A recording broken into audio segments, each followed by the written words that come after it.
ashes to empress, my rebirth is eternal. The phoenix reigns!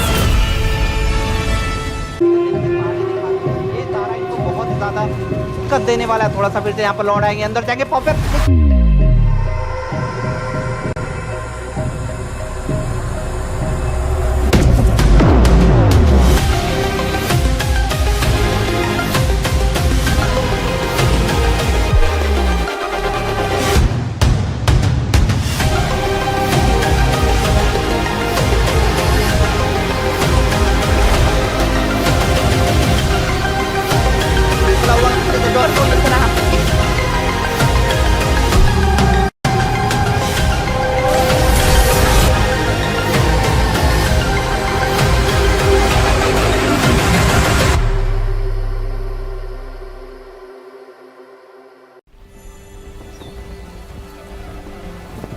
In time immemorial, the endless war destroyed the balance between yin and yang, plunging the Cadia Riverlands into chaos. As catastrophe loomed, a woman of destiny stepped forth, casting aside divinity for the plight of mortals.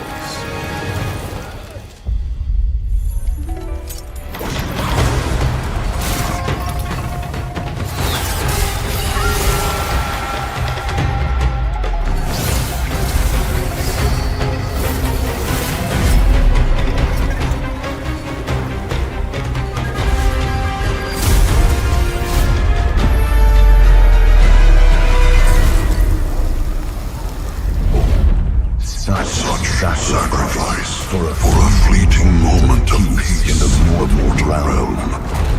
Does thine heart not regret?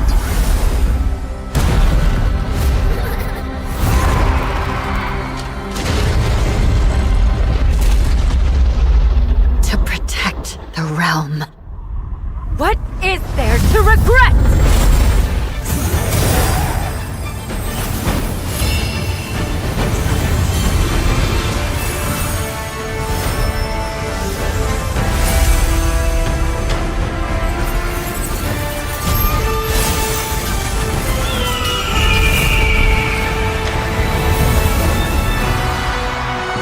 This day, destiny descends once more. Zutian the Ordained, of untold merit and unbound benevolence, preserver of peace and prosperity, unfaded by time. This day, let heaven and earth bear witness as the Phoenix ascends the throne, a realm united toward a new golden age. From time forgotten to the new dawn, as long as I breathe, Shandu shall never fade!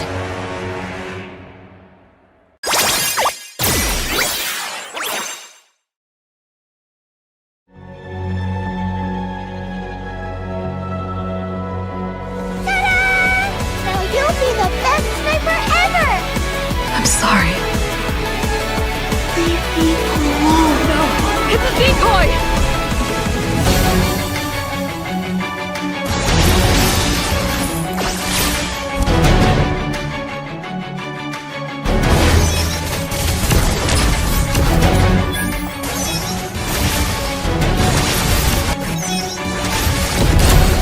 Ever since that day, I vowed to keep you safe.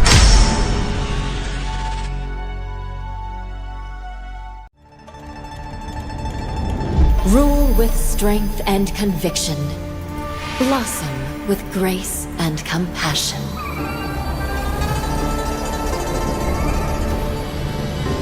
My strategy spans centuries for those I silently guard. From ashes to empress, my rebirth is eternal. Good evening, ladies and gentlemen. Welcome back to the Indian Gaming Corps, and it's your Mythic Showdown. Yes, guys, we are back into the banger, and today is the first match is between Team IGN, one of the best team of India, or you can say one of the OG team of India, because they have been established, you can say, from 2020 when the ML scenario was, you can say, beginning in India. So from then we know a team like IGN have a great history with them, They have players like I7 in them, which is remarkable. Which is one of the remarkable player of India, you can say, because at that time he was been compared with RRQ Lemon. I always say this thing.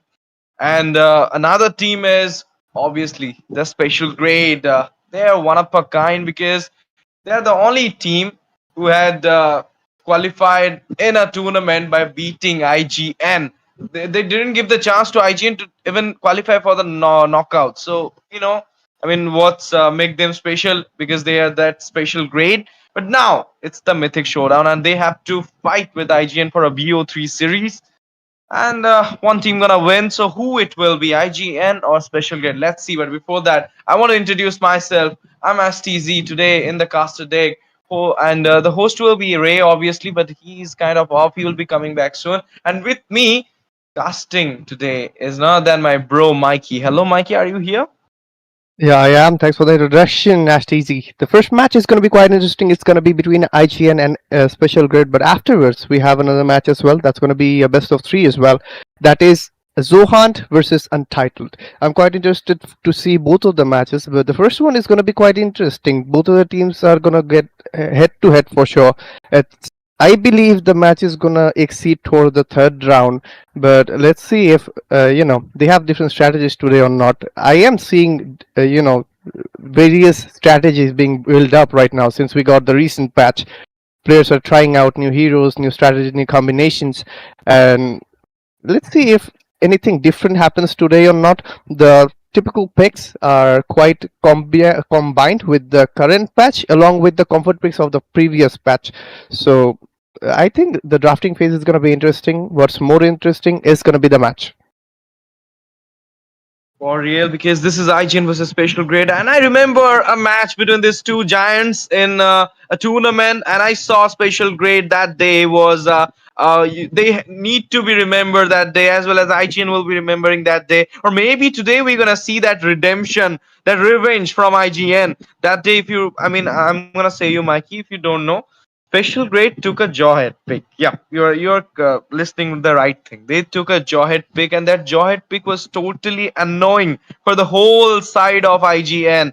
That jawhead pick was literally going rampage on Aaron the Creator on which picks. Obviously, that Mage and MM got the terror on their mind just because of that jawhead. He just managed to threaten them in the whole match and then clinging upon the series with a 2-0 clean sweep. Today, maybe we're gonna see a clean sweep from IGN to the Special Grade. And if we're gonna see that, that means it's a revenge. It's a total revenge. After 2 months of a tournament, they will be taking the revenge today against a Special Grade. Or maybe the episode will be continue again by Special Grade clinging upon the series for themselves. Let's see what will happen. But right now, talking about the draft phase, we can see here Matilda, Bakshia, Badang into the ban list by IGN, whereas Special Grade going for the Harith as well as Kalea. Granger will not be seen by them, but maybe we're gonna see a Lapu Lapu in the ban list. What do you feel?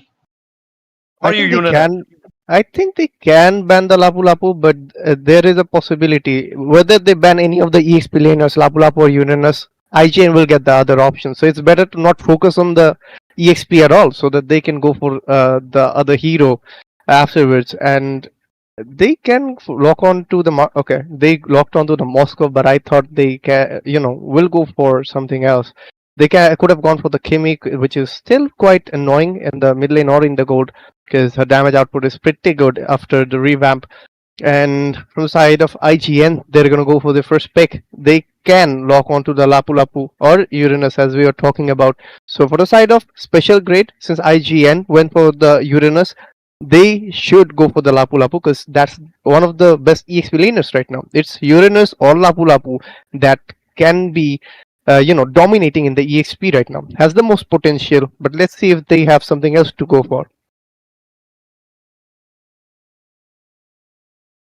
And here we are for the first pick. Uranus will be just selected on, as you said. I was hoping for a Uranus ban from Special Grade. They didn't win for that. Now the Star Boy have his ace pick. That is a Uranus. Obviously, Medio, kind of someone who just adapt to the new meta, and he does that. I mean, previously we saw him with the glue, and now we're gonna see him with the Uranus. Whenever the new meta comes, he just get adapted with it. and not just adapted. He just bring himself very nicely, very profoundly in the scene, just like other good EXP laners. So therefore, I mean, all eyes on Mirio as well today. But from the side of special grade, they're going with a 1-1, which is an unexpected pick from them, or maybe you can say a respect pick, because Aaron the creator is right now having fun with the 1-1 more than the Granger. So that's the reason they took that 1-1 away from them. They're gonna use it by themselves. But now is the question, will and the creator is going for his Granger S pick. Joy, onto the jungle section. I want to know, will it gonna be a good pick? But I don't think so. A counter will be there from IGN side. Respect going with the high abyss as well as Farsa will be cleansed upon by Witch. That's a good scene coming from IGN side as well. What do you think? Yeah, I think so. Because from the side of IGN, they went for one of the best heroes they could possibly go for individual roles. Uranus, pretty good in the EXP lane. Hayabusa, one of the most agile jungler we have right now. He can dive in with the core shadows. He can lock on to the, let's say, one with the shadow kill, and the damage is completely unignorable, because he can be problematic, and even for stealing the objectives like the turtle or the lord, it's pretty good. And when it comes to Parsa with the feathering airstrike, she can cover up a lot of radius, so they can easily lock onto the Joy and Van over here. But since special grade went for the Gazul Kacha right now, we can see the AOG locking onto the Farsa when the team fight starts. Farsa will initiate with the feathering airstrike in most cases, and at that moment, from Gatot Kacha, he can dive in with the Avatar of the Guardian, and that can counter it out a bit, I guess. And we can see the Kufra getting banned from the side of special grade. Ashley. Yep, and you want to say that maybe they don't want to give that Gatot to Zozen as well. That's the whole point of picking that Gatot as well as the 1-1. But now being Gatot onto the side of special grade, also opening a chance for the Jawhead to come upon, or maybe they can go with the Kufra or Hylas, because we have special grade having a lot of mobility right now with a Joy, with a 1-1 as well. But Glue will be into the ban list. That is something surprising. Maybe Glue could have gone for the Rome as well. It's a flex. But no, they don't want it. Kufra will be in the ban list, as I was expecting it should be, because you got a Joy into your hand, a mobility queen. So they just went for that Kufra ban, or maybe they're gonna go for another ban for a high loss, or they can go for a Khalid ban as well. No, they want a Lapu is still Bruno. open. Yeah, Lapu Lapu still open, but the main reason is IGN should go for the Lapu Lapu ban. Special grade will not go for it. Is they already picked the EXP Uranus, and look at that, IGN going for the Lapu Lapu ban, as you said, as it is there in the ban list. Now Bruno is also in the ban list. So are we gonna see the Granger onto the hand of IGN, or they will be going with the Irithel, the lame pick against a 1-1, which never works? But what if it works? Because it's the creator. And from the side of special grade, they still need EXP laner, assuming Gazutkacha is going to be the Roma, and they will need a mage. For the side of mage, I believe they can go for any burst oriented mage. I guess in this particular case, they can utilize the Louis, but I don't know if the damage output can be comparable. Forza is pretty good in that case, but yeah, Selena was pretty good as well, and they went for it. The Abyssal Arrow can be a good of a stun, and her Abyssal Traps can actually give out visions. And the only issue with Selena will be that they have to utilize the Selena for the crowd control, and if she dives in for the melee attack, then she can be put in a bad spot, because the damage output from IGN right now is pretty good. And the what did I say? The advantage Selena will have is that still now, for the side of IGN, they don't have any strong crowd controls. It's just Farsa's first skill on the passive, and I think that's the only crowd control they have at this moment. Damn good. And now the point is a Rome and a MM. Granger, Irithel, all open, the Trinity MMs. But with that, new MMs like Nathan is also open there, so they can go for the Nathan as well. Jawhead, I was expecting it. We'll be seeing it as well. IGN going for that Jawhead pick. And this will be fun, because you know what? Special grade Roamer is a Jawhead main.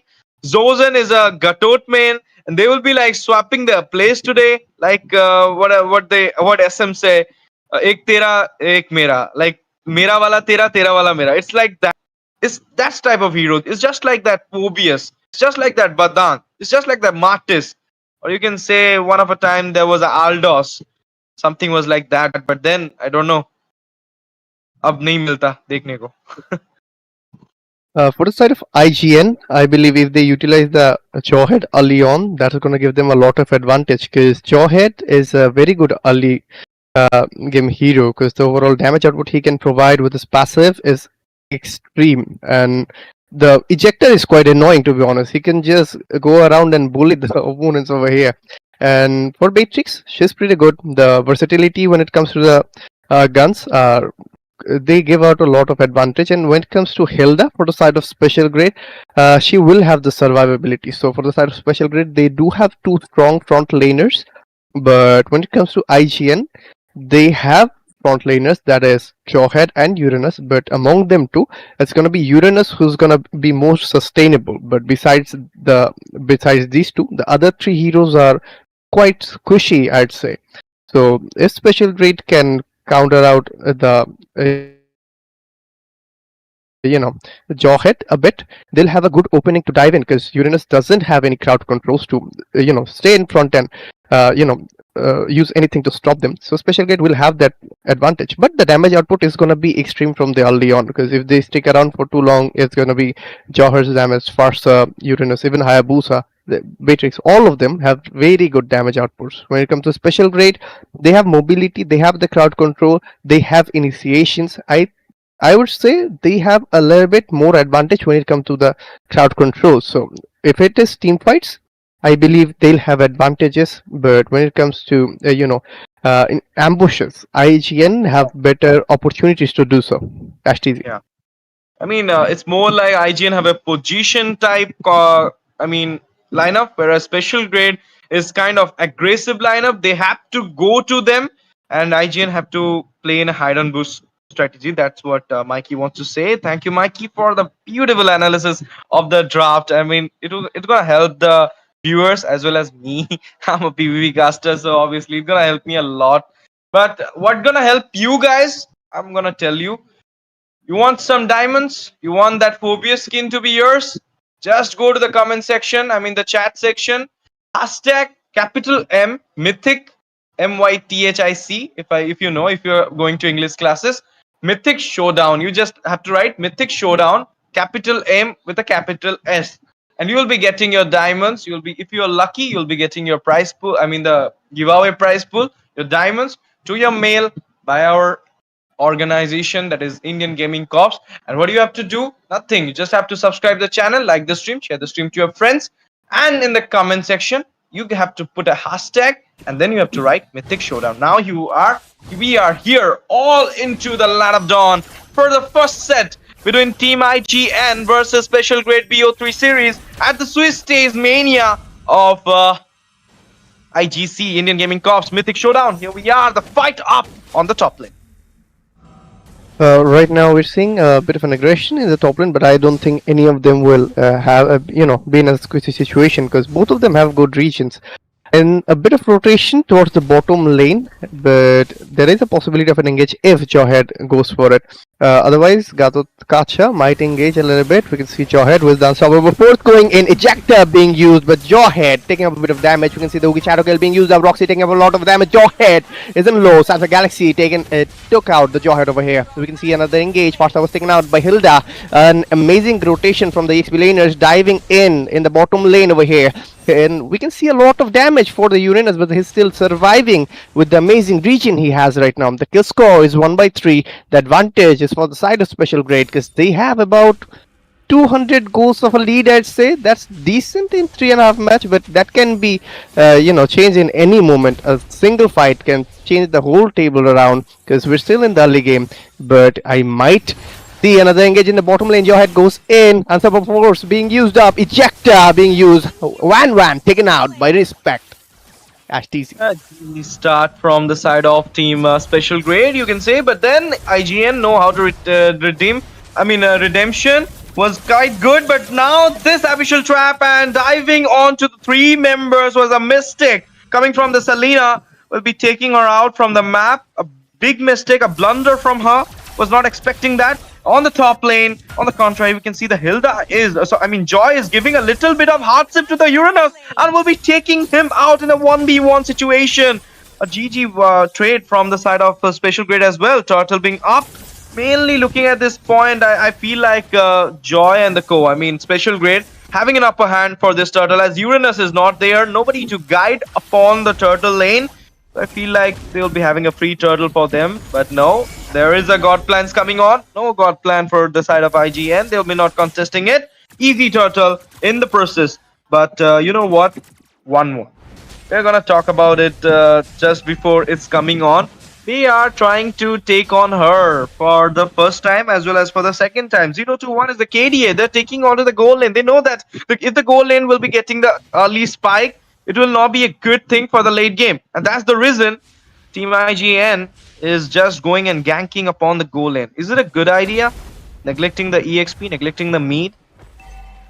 I think the EXPs are strong enough to survive alone, but logging onto the gold lane will give advantage to their gold laners as well. Another engage coming out with the engage strike coming in. Roxy taking a lot of damage. Use the AOG to retreat from the situation. Was a good decision for sure. Yep. Joe had survived really on the side of Special Grade. The turrets are equalized in a, I'd say, because both of the tier 3 were taken out. But right now, we are not seeing a strong engage anyhow. They are engaging, they are dealing a bit of damage, crowd controls, but we are not seeing any kind of strong commitments that it's a do or die, we're going to stick up to it and we're going to fight until the end. We're seeing when there is a bit of a damage going around, they're retreating. They are either waiting for a confirmed kill or retreating. Beatrix. Red team turret has been destroyed.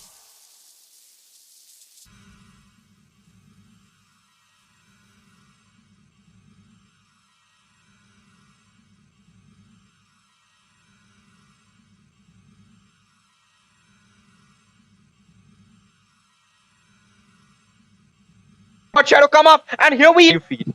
Game is going deep or is just partially going into the hand of Special Grade. Okay, we're back into the game and we can see that Hilda in the process got down at the moment and the score got same, but I feel like Team IGN is right now a little bit slowly but coming back into the match. I believe so. When it comes to the goal lead,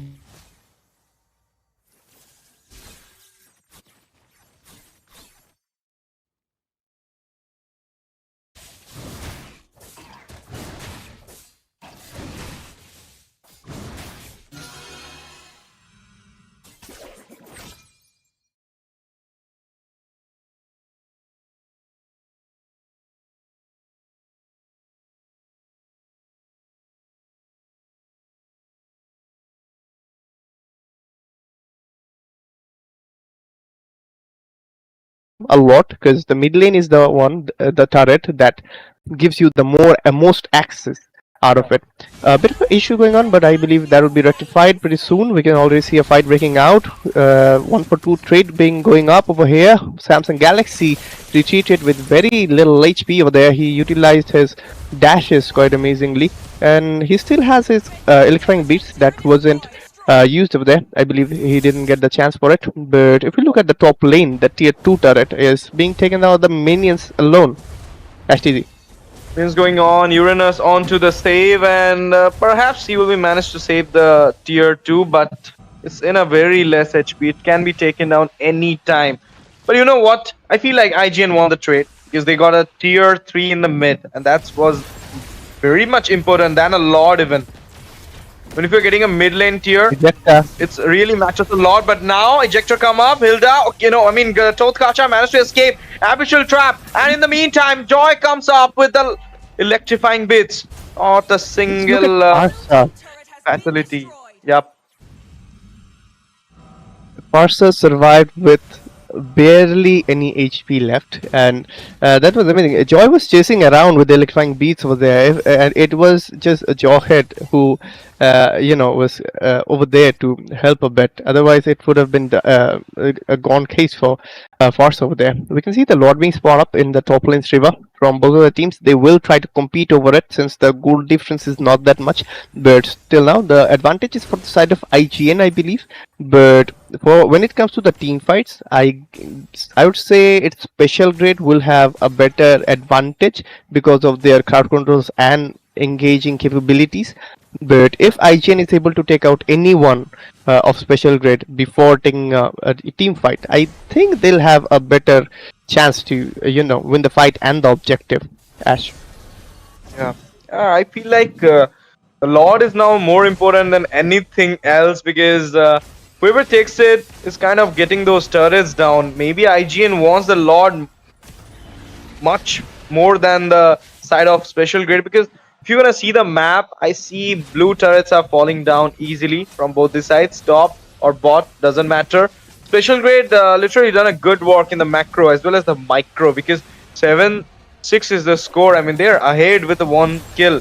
And if you're gonna see the goal lead, it's kind of into the hand of IGN. But now, fight's coming up. Here we are. 1-1 with the crossbow getting down. Zohunt in the process. And in the meantime, Mirio doesn't manage to escape. But the Gathotkacha got down with the Ugi Shadow kill coming off from the back line. They need to back down at this moment.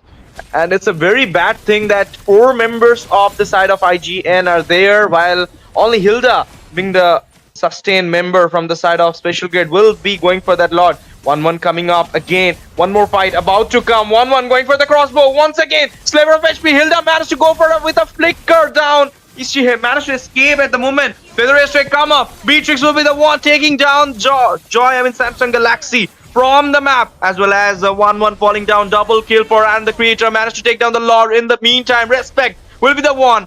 And here we are, Mirio right now giving little bit of taunt, or you can say his skills show up onto the side of special grade. Managed to get down the tier 2.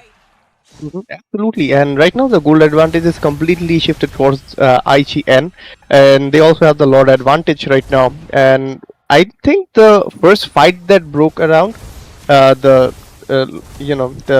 top lane's river, I think if Joy was around when everyone was focusing on Gathotkacha, I think there was a chance because Gathotkacha was melted down by the intense damage coming out from IGN, and he was, there wasn't his teammates weren't around, unfortunately, that much. It was an ambush for sure, so can't complain about it. But yeah, things would have been different a bit. Gathotkacha going with the AOG, ejector being used up, Roxy will be taken down by Beatrix, and again Hayabusa goes in with the shadow kill. Samsung Galaxy was baited out with his electrifying beats over there. The Lord is still around, took out the bottom lane's inhibitor, first with the fitting airstrike. The Lord is still charging in. From the side of special grade, they lost 2 of their members, and it's gonna be tough to hold on to the base. I believe IGN is going to lock on to it right now. They have the minions. Ugi Shadow kill being used up. Chocopie is in low HP. 3 days gaze will be taken out. But Respect, the base is being locked, but there are no minions with this minion wave. I believe IGN is gonna end it. They'll try for it. Ugi Shadow kill was used up, but the Quad Shadow being used again. The base is in low. Beatrix locked onto it. With that, the first match goes to the side of IGN with an intense match. From the early to mid, the things were equalized, but from the mid to late, I guess it was IGN who ordered onto it and just gradually snowballed their whole advantage, and they just won the first round, Ash. Even though the micro and the macro was into the hand of the side of special grade, in the end, it is what IGN took a lot, managed to get the inhibitors, managed to take on the base. The game is on for them. Skills also as well. The main moment they lose this match, special grade, is the Gathotkacha going for AOG without any target. I feel like that. He got melted down. I mean, going for the Anticurus, Dominance Eye, still getting melted down by the Fursa and as well as the Beatrix. And the creature getting the MVP, the real one, obviously. He has played it well. I mean, he cleared his bot lane totally. Blessing was off when Lord was, emerging onto their base, infiltrating. Then they are literally locked down the base and managed to get down the victory for themselves. 1-0 is the score right now. Revenge is here, guys.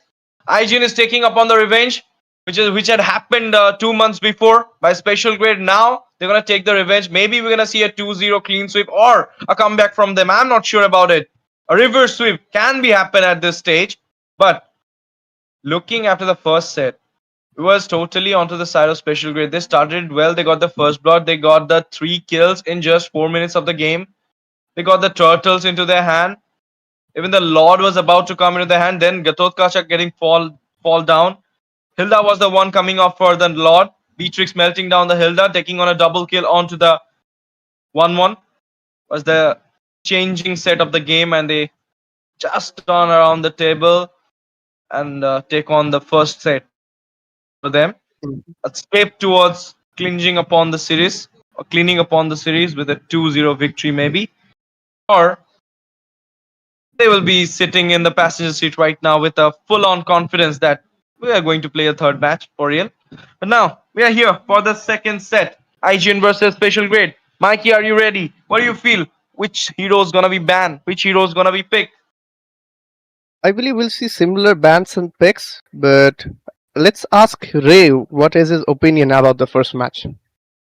I joined in a little bit late. I apologize for it, but I've been sitting here and Ashtizi was analyzing the game, so I didn't get the chance to speak because Ashtizi, thank you for actually, it was very needed because you described what was happening in the first game.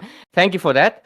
And I'm a little bit late, but hey, I caught up to it and we can see game number 2. But maybe if this goes game number 3, it would be nice, right? I would be in for a complete ride technically. But overall, looking at your guys' analysis and of course catching the glimpse of what happened in the later phases, obviously looks like IGN is up for the revenge, just like Ashiji said. And of course, I feel like the other thing is that the Beatrix against the 1-1, it's such a smart move that was very common way back when 1-1 was meta. But of course, she fell down from the grace and she has been offline for very long. But right now, the fact that she's coming back, I feel like we'll start to see the Beatrix pop up as the counter as well, Ash TZ. I mean, I feel like they took the comfort picks of the opponent side. They don't want to give the Gatot to them. They don't want to give the 1-1 to them. Otherwise, they could have gone with their own comfort picks. I mean, he's a good the goal laner of special grade is a good user of Irithel. Jawhead is the ace pick of Dizin. They could have gone with their own comfort picks, but no, they want the opponent's comfort to be onto their side, and maybe that's the reason. And even Mikey told that whenever the Gatot was going on, he was not the tank. He was the first one to getting melted down by both the MM as well as mid. So that was the reason no one was there to act as a wall for special grade. So they couldn't even survive the first lot. That's the reason they lost the first set. But now, second set, you can say a redemption set. You can say a mystic rectifying set. While you can just go for that thing which you done bad in the first one. You can just revive it. You can just go for a win. You can just go for the third set. So let's see how it goes. It's just 8 o'clock now. So we have time till 9. So special grade, why don't you try for that third set as well? For that, you need to win the second one. And Lapu Lapu this time so early into the ban phase. Bakshia onto the side of IGN. Last ban coming on. Maybe a Kalea. It can be, but I think for the side of special grade, they should have banned something else than Lapu Lapu. In that particular case, they would have chance to get the Lapu Lapu, I believe, if IGN was not logging on to all EXP laners, or they, since they have the first pick, they could have utilized it like that. But maybe they have something else in mind. We can see the Glue getting banned off by the side of IGN. Glue is still pretty good in the EXP, and also we can see him as the roamer sometime to have fun. But yeah, he's quite annoying still now. For the side of special grade, they have the first pick. I guess they can go for the Hayabusa if they're confident enough with that, because he's one of the best junglers right now. What do you think, Ray? I think, yeah, definitely for sure. I feel they couldn't go for... I also think they can go for the Yoshin Shin, or most likely they might stick with the Granger, because I feel like obviously Indian teams love it, but okay. But no, they're actually committing to the Joy again. I don't really get it, considering the fact that there are better options still left out open, especially because I feel like Joy's presence into the meta is not that good right now, as of now. What do you think, Ash? I'm thinking one thing, that there is a Phobius coming from IGN side. there will be a Kufra, there will be Hayabusa, Joy will be busted down because you just took it in the first pick while none of the counters has been banned. You don't rely on a Badang ban. There are a lot of heroes who can counter the Joy and a Lapu Lapu just because he's in meta. Phobius into the mark.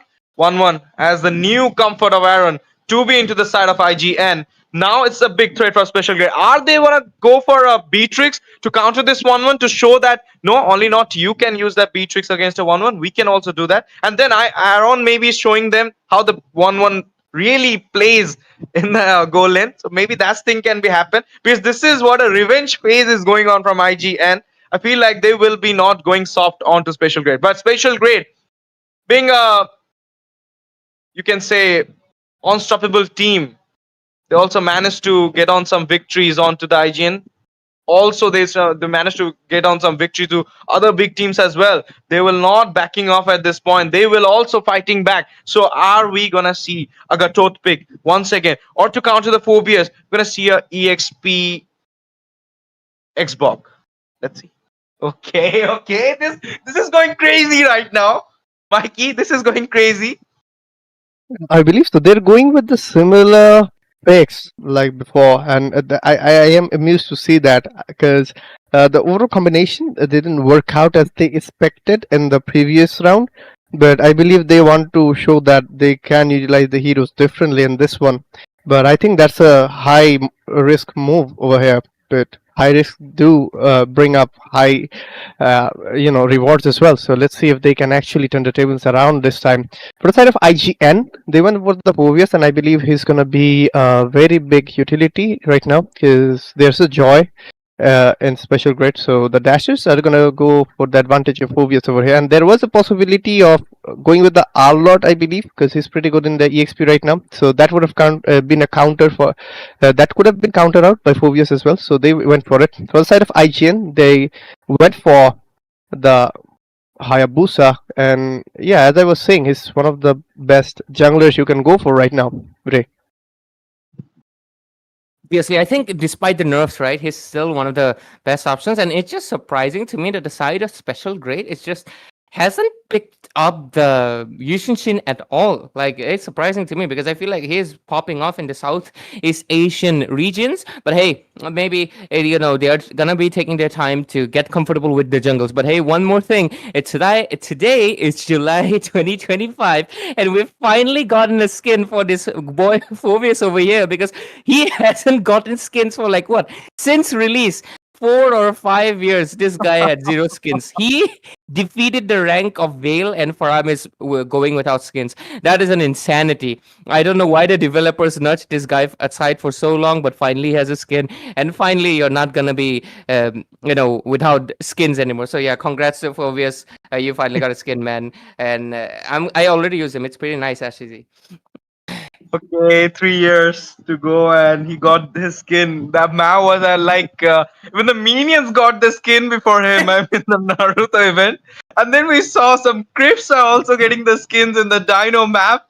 But now at last the bro got his skin. He will not be crying anymore. Now we're gonna see that if Arlot is getting a skin or not, because that guy is also not getting a skin after the Starlight. He'll be the next one.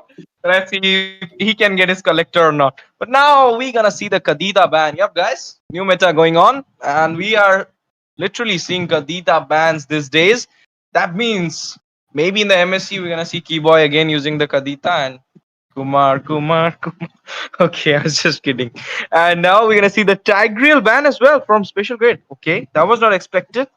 A Tigreal ban at this moment against a Joy? No, bro, it's not what it is.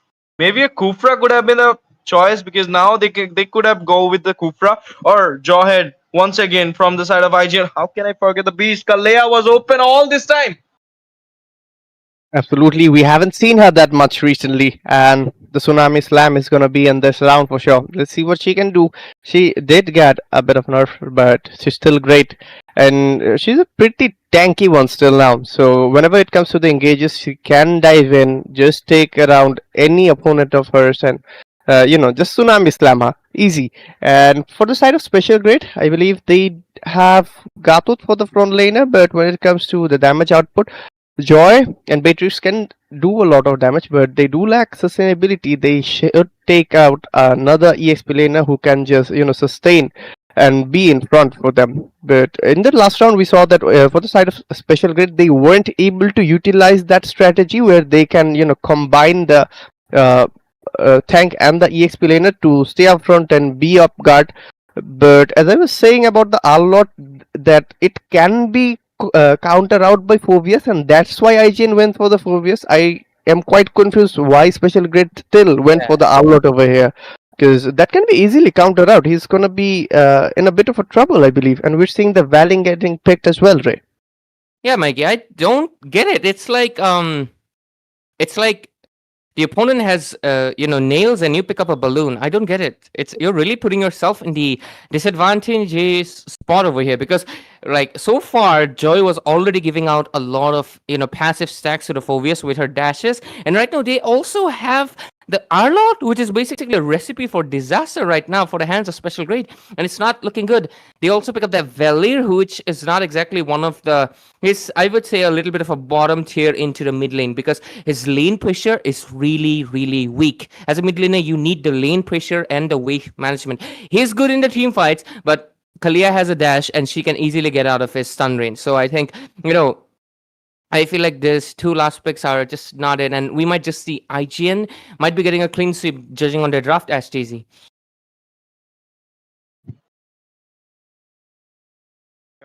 Sorry.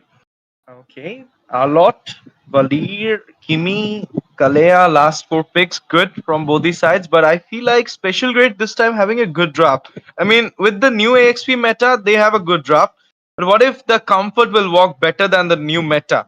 So if the comfort will work better, because respect with his Hayabusa is something bigger than anything else, because whenever he picks his Haya, whenever he picks his Suyu, he becomes a ghost just like Sarah Moon. So I feel like let's see how it goes. Ray, yeah, here, Mythic Showdown.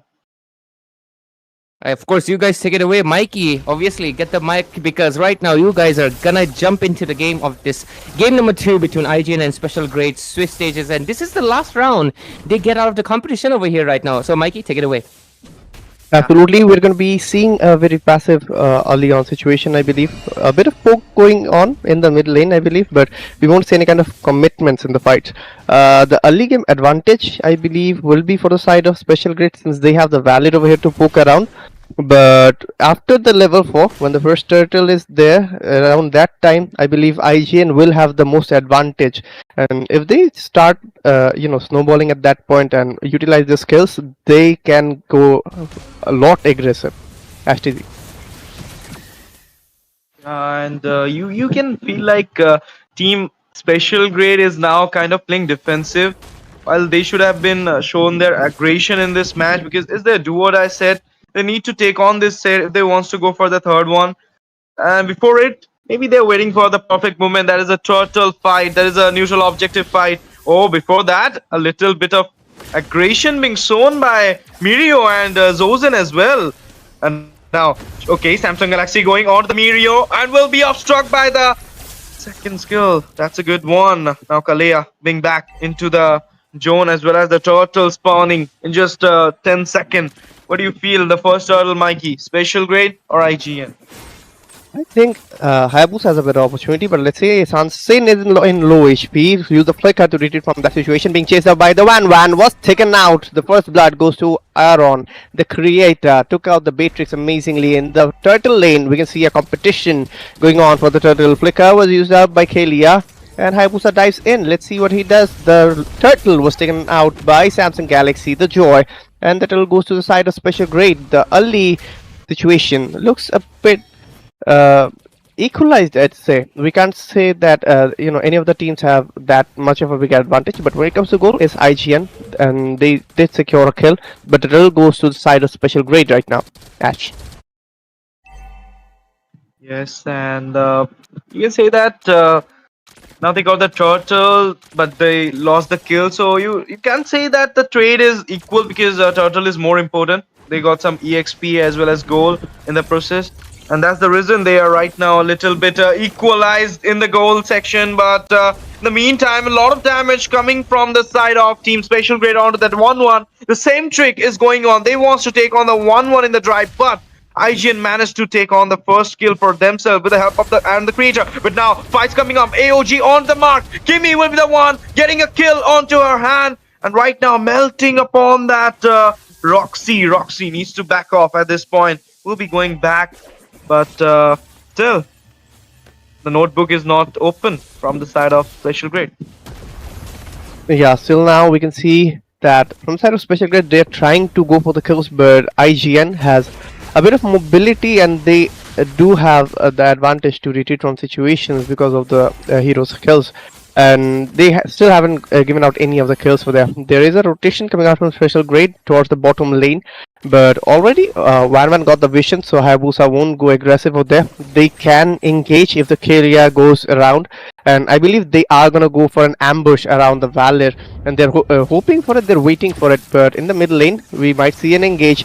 3 days Grace is taking up a bit of damage as Phobius, who's going with the Infernal Pursuit. We can see a lot going on around here. 3 days Grace used up the flicker to retreat, but Tsunami Slam was used up and he was taken back, was taken out the Arlot by none other than Kalia. And still now the kill score is 0/3, 3 for the side of IGN. Still no kills for Special Grade. We can see Zohunt retreated with taking up a lot of damage. The turtle is being taken by the side of IGN. They are competing and they took out without any kind of competition from the side of Special Grade. Got the turtle for themselves. Now the kills and turtles, everything into the hand. Only the turrets remaining. They will be getting that too. Then the domination will be clearly shown by the IGN side. Zohunt and the co right now hiding in the bush, trying to get on their hand onto Beatrix. But in the meantime, Roxy is also there. Managed to zone out Zohunt in the process. But now Zohunt will be cleared up. Valor joining the troop, but will not be helping anything for them to get on their first kill for themselves. In the meantime, Phobius giving a easy rotation in the top lane. We can see Hayabusa is kind of going for a split push. Arlot also joining the co, but now, I mean, Phobius going back. It feels like Team IGN is waiting for that, as I said, the perfect moment to take on the fight. And now they know that they are little goal, lead than the Special Grade. They know they can easily take on them in the team fight. Yeah, I believe so. The overall gold advantage is still for the side of IGN. They piled it up. They are snowballing it. They have more than 1.5k goals right now in about 6 minutes of the match, and that's pretty decent. They will be able to utilize it, I believe. But right now, for the side of Special Grade, I believe they should focus on a bit of farming right now because they are trying to go for ambushes, and I guess that is delaying their farm a little bit. And they can ambush, that should be done, but if they're not farming in the meanwhile, then that's going to be problematic. We can see the Kalia trying to retreat from that situation. Roxy tried to deal a bit of damage in the process. The turtle is going to spawn in about 10 seconds or so in the bottom lane's river. There will be a competition and high possibility for the side of IGN right now to go get the turtle, but if Special Grade is able to, go any kind of with ambushes or engages, there is a possibility. Final Flash being used up, but was missed out in the process. It is Kimmy who's dealing a lot of damage, poking up a lot. And Ash, who do you think will get the turtle? IGN. I feel like IGN will be getting the turtle. Respect going on. Maybe Joy will be taking on. No, retreat coming from the Respect will be clinching upon the turtle. Going for the Ogi Shadow kill onto the Joy. Electrifying beast do on, but Aaron will be getting the kill, which will be managing to take out Roxy in the process. And they will be getting a double kill. It will be Aaron the creature. Managed to get a triple kill out of the way. Valir now going for the Maniac. Kimmy going for the unlimited shot onto that Arlot. Okay, they gone into the turret. Maniac for Aaron the creature. Even though the quad shadow got connected, but it will be Aaron the creature swiping the kills for himself with the Maniac onto him and getting down that second tier as well. Domination from the side of Team IGN. Absolutely. From the side of Special Grade, they are trying to defend the tier 2 in the middle lane. Joy with the Electrifying Beast trying to retreat. Kimmy was taken out by Sansin over there. We can see that they are trying to retreat from that situation. Roxy with the AOG is trying to survive, but maybe will be taken out in the process. Dada Rap was taken out along with that. Wan takes up another kill, but finally was taken up by Samsung Galaxy with the Ugi Shadow kill being used up, but Hayabusa retreated, seeing that he's outnumbered with the squad shadows. And right now, finally, Special Grid was able to go for the kills, but the previous fight that broke out, we can see the immense gold difference that IGN was able to create, and the marksman did get 4 kills. The Wan did get the maniac, so the overall goal difference is created a lot in the goal lane. And just look at that, Beatrix with 5,100 goals and Wan with 6,700. So there is a huge gap created. So I believe that's gonna be a lot of advantage for the side of IGNs, because when your marksman is built up early on, you can make a participate in the team fights, and that's gonna give a lot of advantage. The damage hits hard from the very beginning when your marksman does have a gold lead.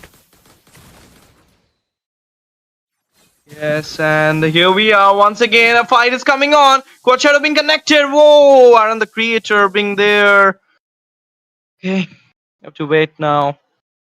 Little bit of technical issue due to rain, but now we're gonna see the turret got destroyed. Managed to get a kill. In the meantime, Zohunt managed to legion down that Balir, as well as eliminating that Katot Kacha by Kimi. Was a big move from Witch as well. 3-man down with the turret being into the hand. Second year also falling down. Blazings being on. Will be getting off soon with this minions wave coming on. Channeling out onto the Lord lane. We can see Hayabusa going for the Lord in the process. Okay. Managed to come back into the map, resurrecting. But now, is this the time? Is this the real time that they can come back? Or the 2-0 revenge, clean sweep will be there? I believe the goal difference is intense right now. It's a lot. About 6,000 gold leads is not something to take lightly.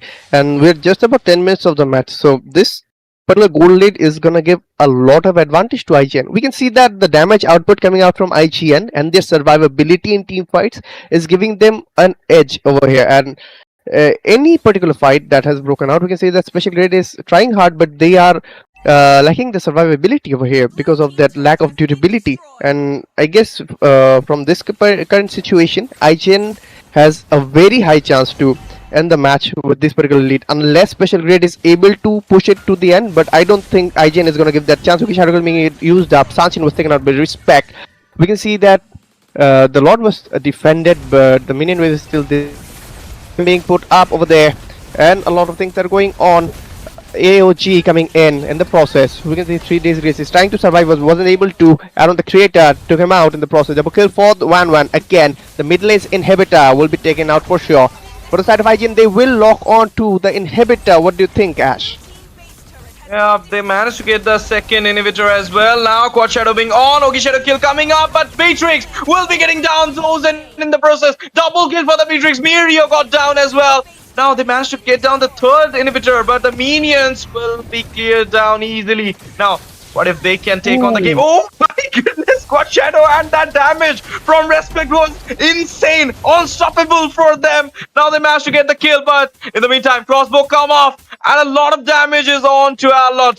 Need to back down himself from the fight. 18-5 is the score. Whole IGN team going back, but Respect, he's not going back. He is trying to taunting out each and every skills in front of team Special Grade, because he knows that the goal lead of him is kind of higher than each and every member from the side of Special Grade. I feel like Respect may be getting the MVP, or it will be Aaron the Creator, because he got the Maniac in this match. So it's not the revenge going on.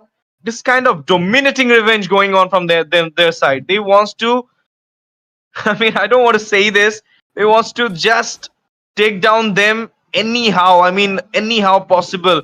They want to just not just want to take down them, they want to crush down them. I feel like that.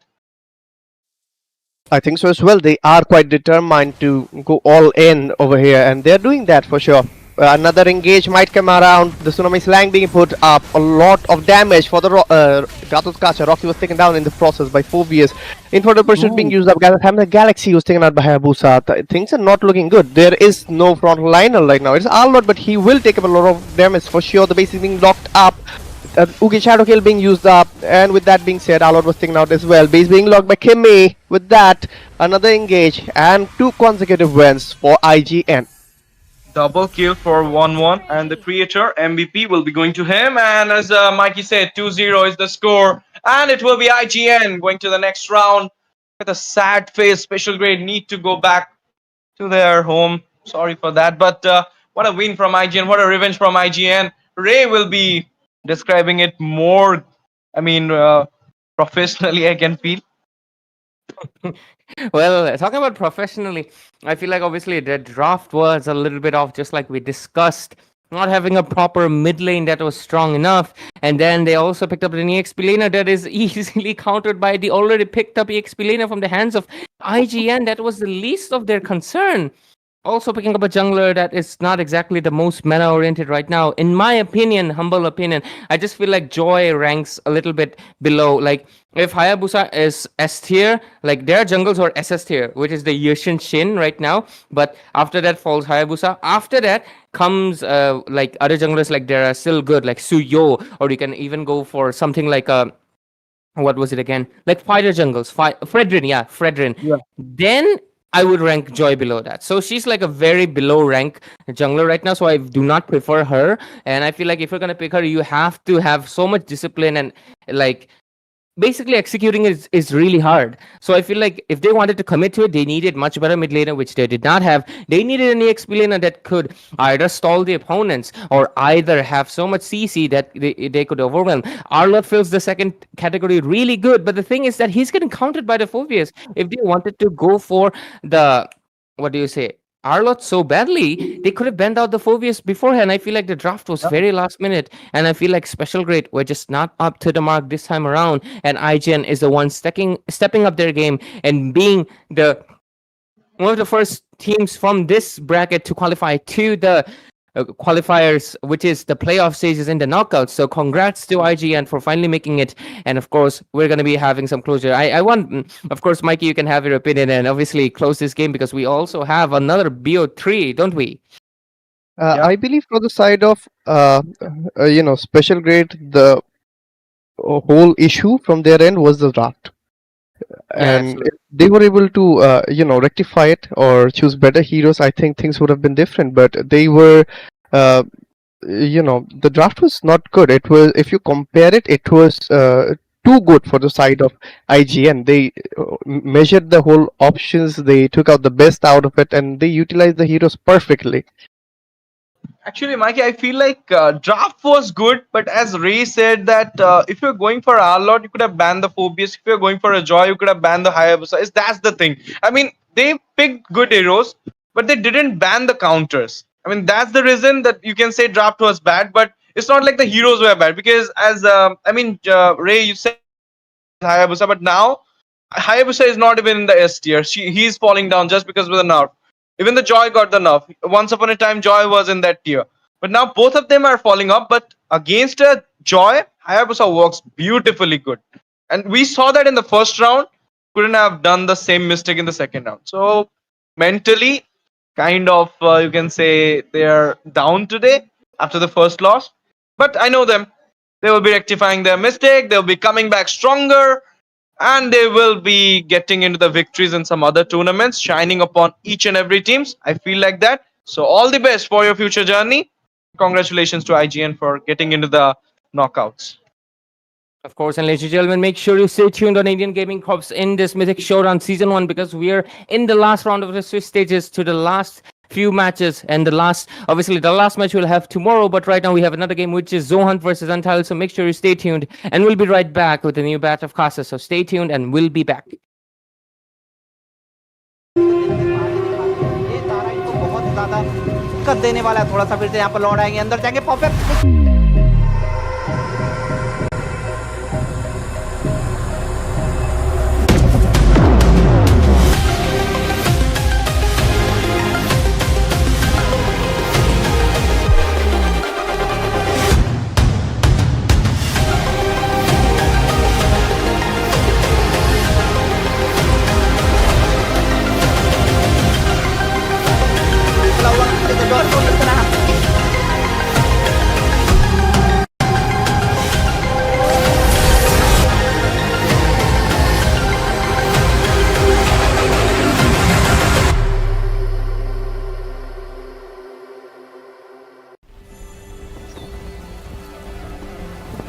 In time immemorial, the endless war destroyed the balance between yin and yang, plunging the Cadia Riverlands into chaos. As catastrophe loomed, a woman of destiny stepped forth, casting aside divinity for the plight of mortals.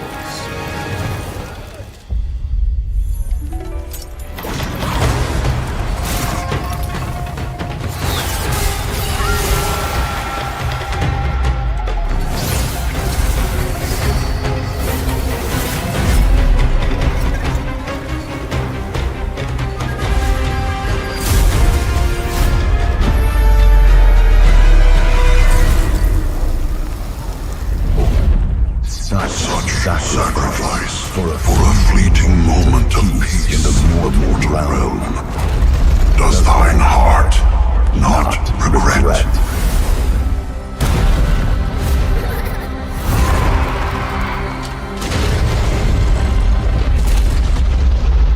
To protect the realm. What is there to regret?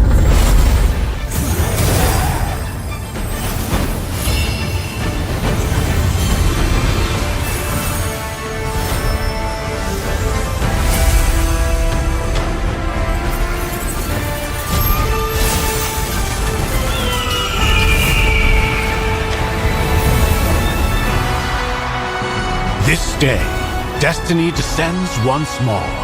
Zutian the Ordained, of untold merit and unbound benevolence, preserver of peace and prosperity, unfaded by time. This day, let heaven and earth bear witness as the Phoenix ascends the throne, a realm united toward a new golden age. From time forgotten to the new dawn, as long as I breathe, Shandu shall never fade!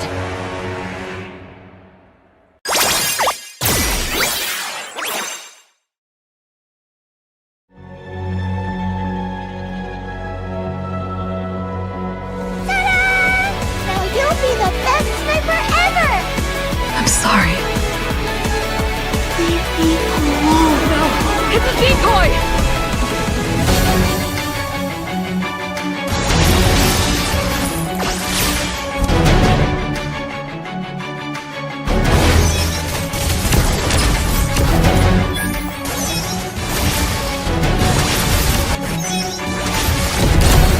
Ever since that day, I vowed to keep you safe.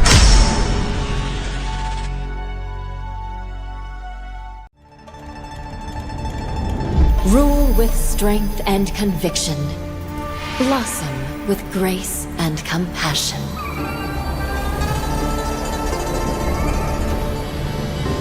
My strategy spans centuries, for those I silently guard. From ashes to empress, my rebirth is eternal. The Phoenix reigns! ये तारा इनको बहुत ज्यादा दिक्कत देने वाला है। थोड़ा सा फिर से यहाँ पर लौट आएंगे, अंदर जाएंगे popup.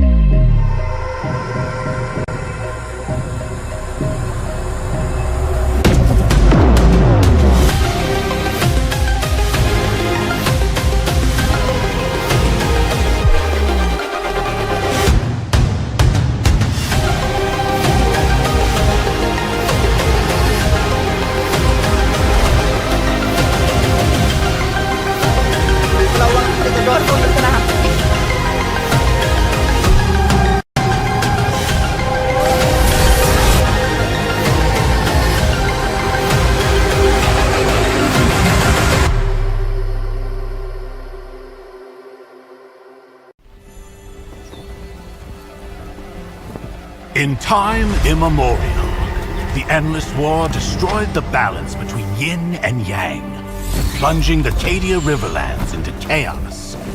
As catastrophe loomed, a woman of destiny stepped forth, casting aside divinity for the plight of mortals.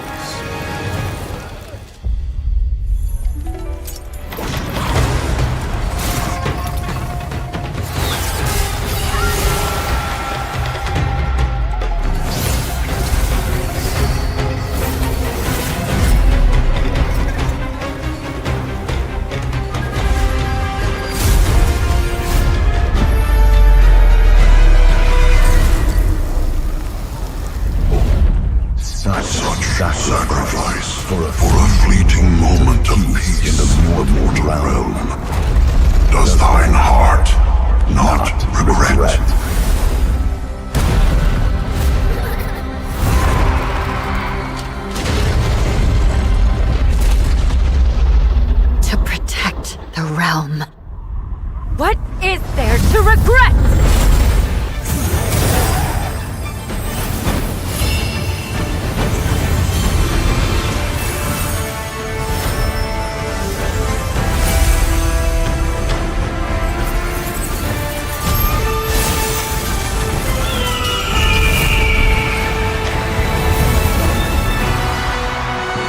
This day, destiny descends once more. Zutian the Ordained, of untold merit and unbound benevolence, preserver of peace and prosperity, unfaded by time. This day, let heaven and earth bear witness as the Phoenix ascends the throne, a realm united toward a new golden age. From time forgotten to the new dawn, as long as I breathe, Shandu shall never fade!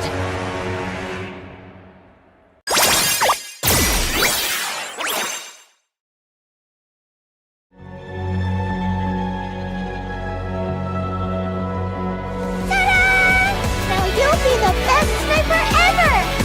I'm sorry. Leave me alone. No! It's a decoy!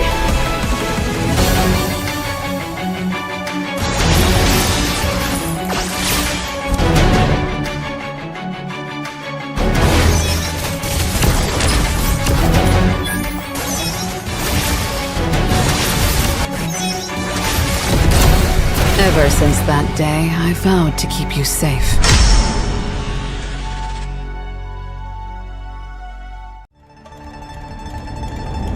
Rule with strength and conviction. Blossom with grace and compassion.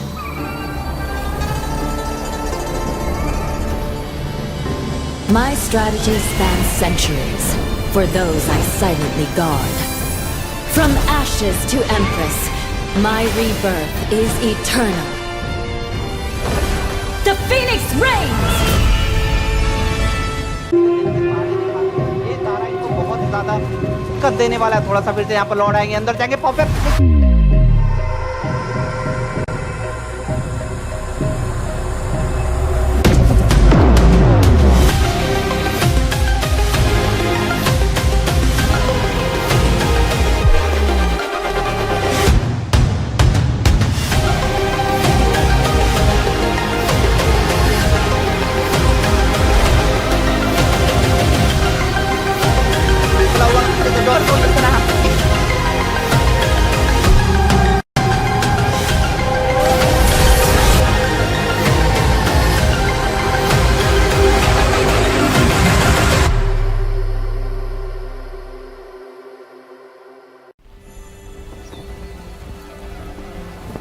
In time immemorial, the endless war destroyed the balance between yin and yang, plunging the Cadia Riverlands into chaos. As catastrophe loomed, a woman of destiny stepped forth, casting aside divinity for the plight of mortals.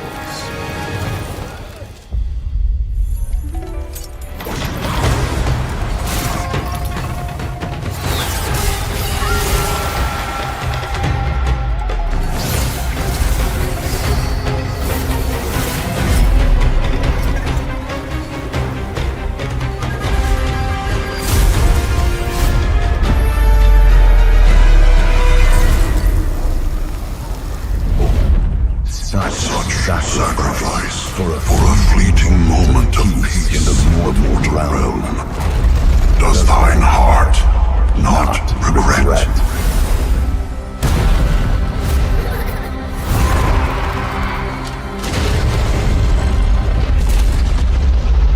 To protect the realm.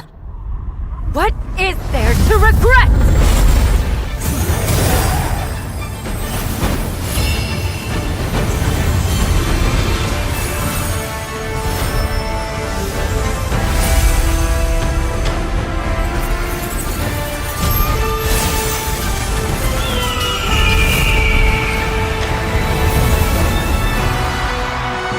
This day, destiny descends once more. Zutian the Ordained, of untold merit and unbound benevolence, preserver of peace and prosperity, unfaded by time. This day, let heaven and earth bear witness as the phoenix ascends the throne. A realm united toward a new golden age. From time forgotten to the new dawn, as long as I breathe, Shandu shall never fade!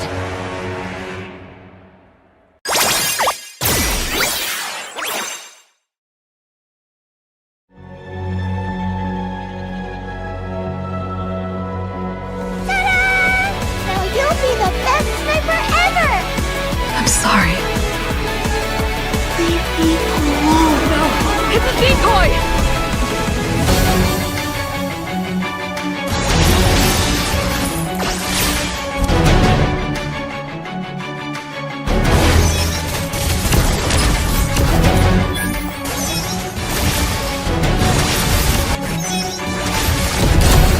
Ever since that day, I vowed to keep you safe.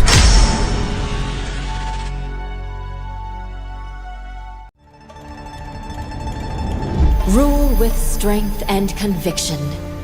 Blossom with grace and compassion.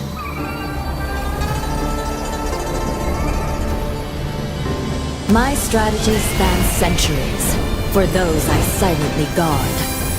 From ashes to empress, my rebirth is eternal. The phoenix reigns! ये तारा इनको बहुत ज्यादा दिक्कत देने वाला है। थोड़ा सा फिर से यहाँ पर लौट आएंगे, अंदर जाएंगे pop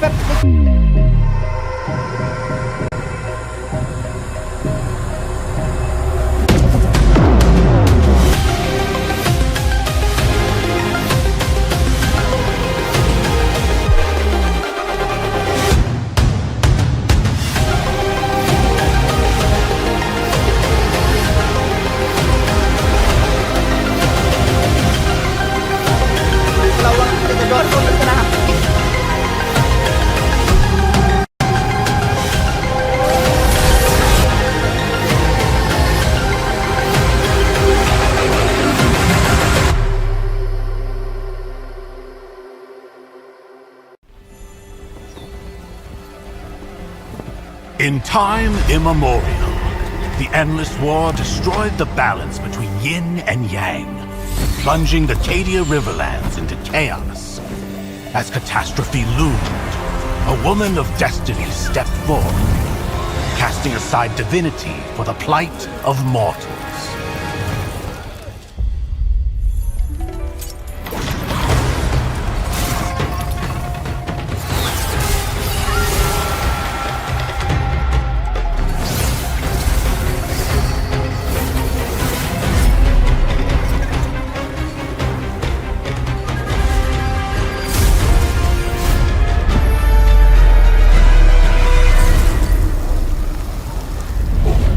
Such sacrifice for a fleeting moment of peace in the mortal realm.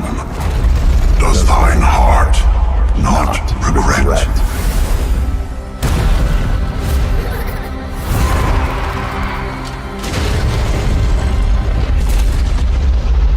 To protect the realm. What is there to regret?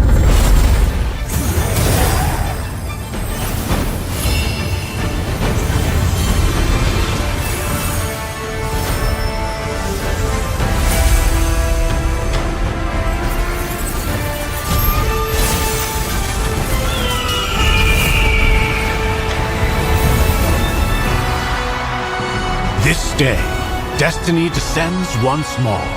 Zutian the Ordained, of untold merit and unbound benevolence, preserver of peace and prosperity, unfaded by time. This day, let heaven and earth bear witness as the phoenix ascends the throne. A realm united toward a new golden age. From time forgotten to the new dawn, as long as I breathe, Shandu shall never fade!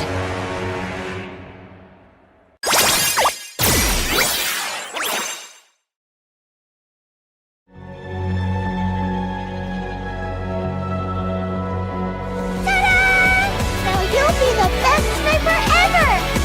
I'm sorry. Leave me alone. No! It's a decoy!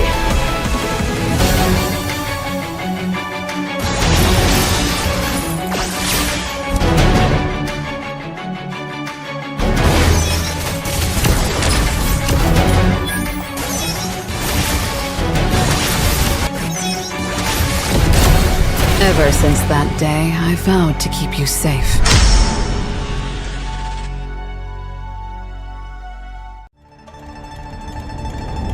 Rule with strength and conviction. Blossom with grace and compassion.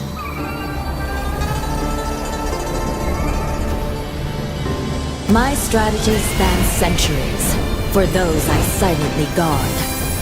From ashes to empress, my rebirth is eternal. The phoenix reigns! ये तारा इनको बहुत ही ज्यादा दिक्कत देने वाला है। थोड़ा सा फिर से यहाँ पर लौट आएंगे, अंदर जाएंगे pop up.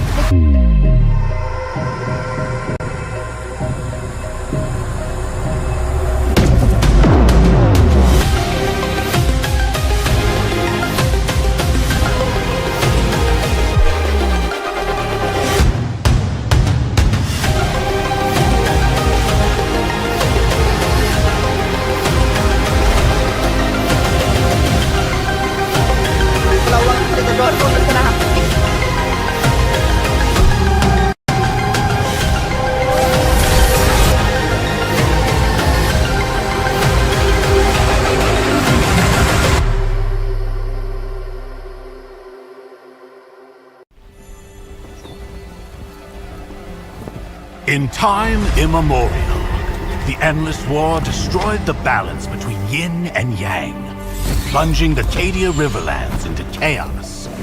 As catastrophe loomed, a woman of destiny stepped forth, casting aside divinity for the plight of mortals.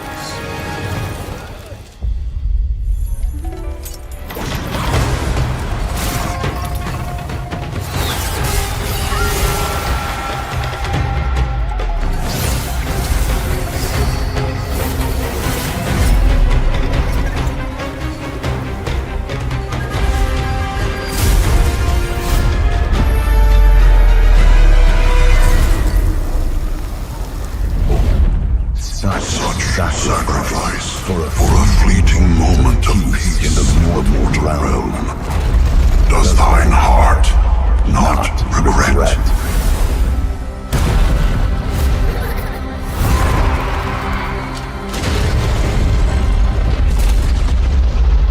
To protect the realm. What is there to regret?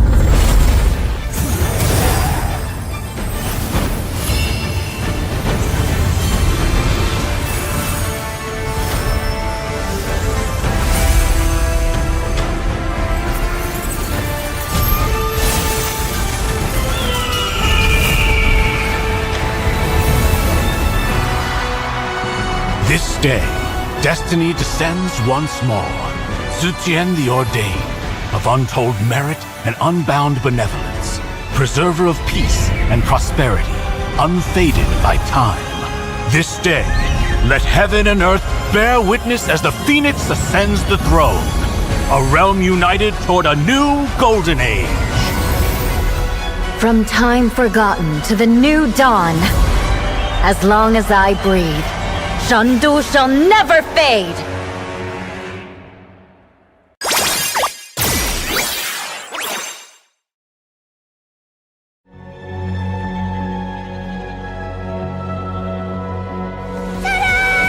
Now you'll be the best sniper ever! I'm sorry. Leave me alone. No! It's a decoy!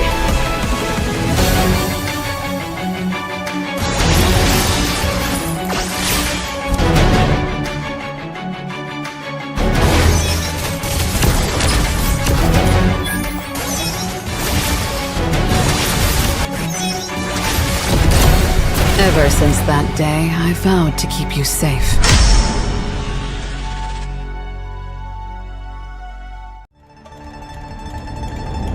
Rule with strength and conviction. Blossom with grace and compassion.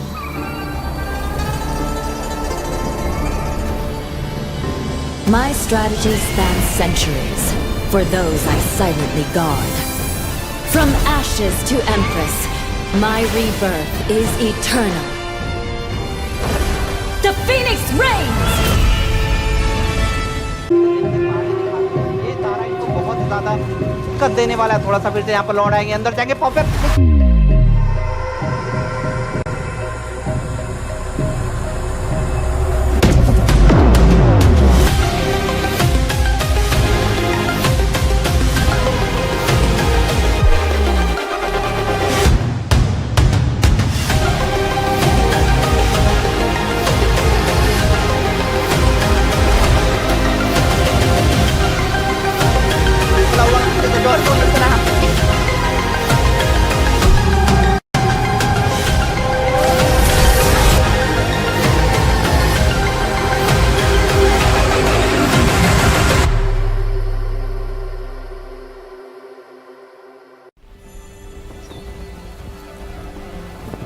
In time immemorial, the endless war destroyed the balance between yin and yang, plunging the Cadia Riverlands into chaos.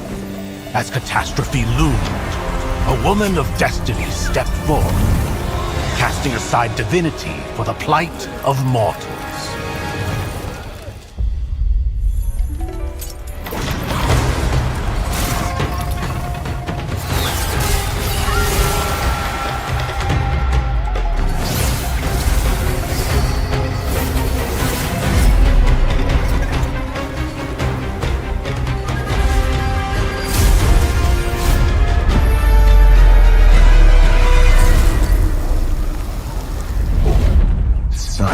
Such sacrifice for a fleeting moment of peace in the mortal realm. Does thine heart not regret?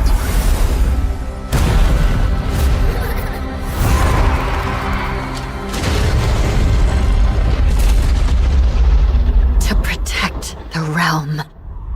What is there to regret?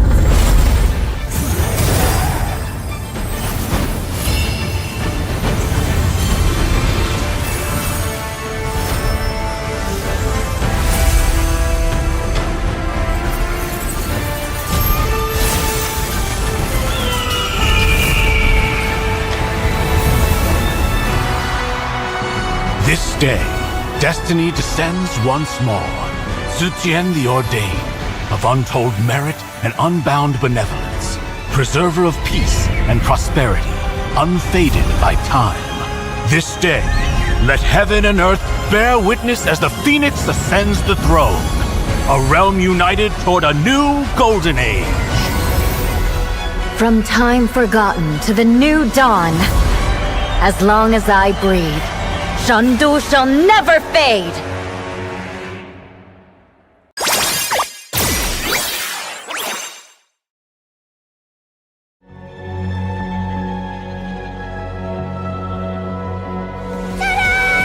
Now you'll be the best sniper ever!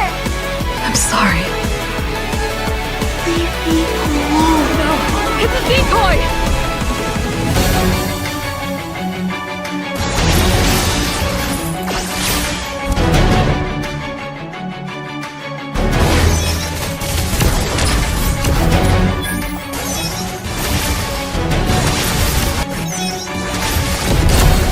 Ever since that day, I vowed to keep you safe.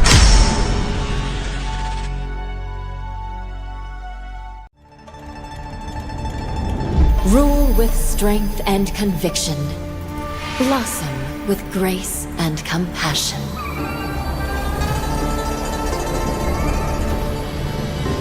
My strategy spans centuries, for those I silently guard. From ashes to empress, my rebirth is eternal. The Phoenix reigns! ये तारा इनको बहुत ही ज्यादा दिक्कत देने वाला है थोड़ा सा। फिर से यहाँ पर लौट आएंगे, अंदर जाएंगे popup.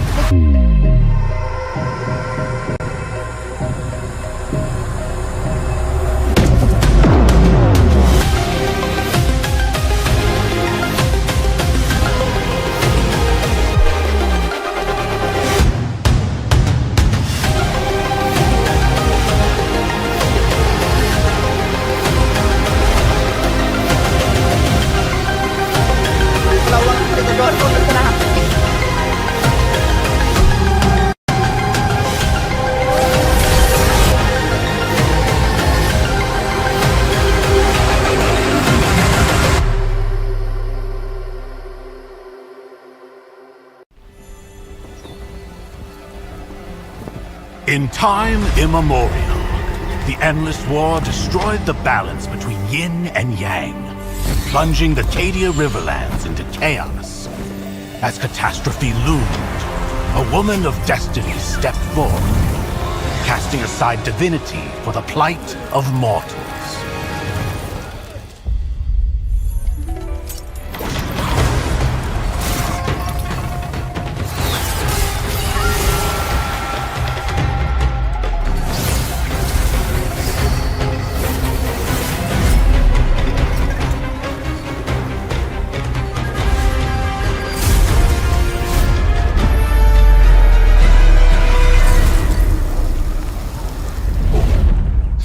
Such sacrifice for a fleeting moment of peace in the mortal realm.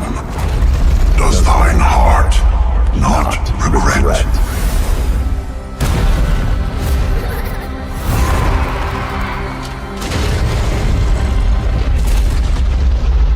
To protect the realm. What is there to regret?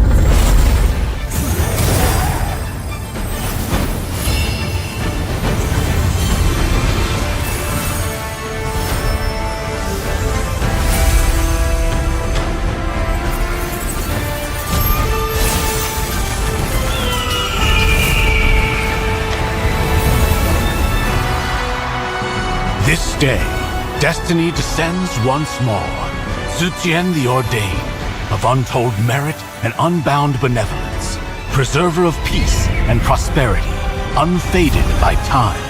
This day, let heaven and earth bear witness as the Phoenix ascends the throne, a realm united toward a new golden age. From time forgotten to the new dawn, as long as I breathe, Shandu shall never fade!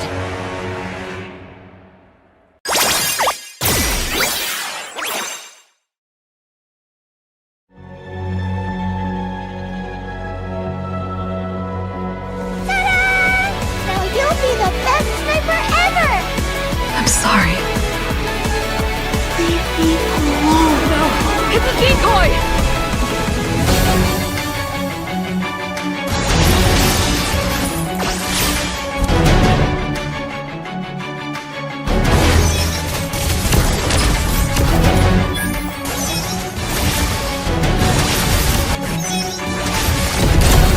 Ever since that day, I vowed to keep you safe.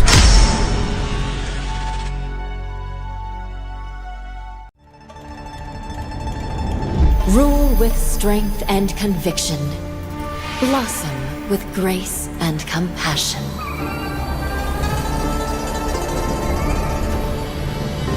My strategies span centuries for those I silently guard. From ashes to empress, my rebirth is eternal. The Phoenix reigns!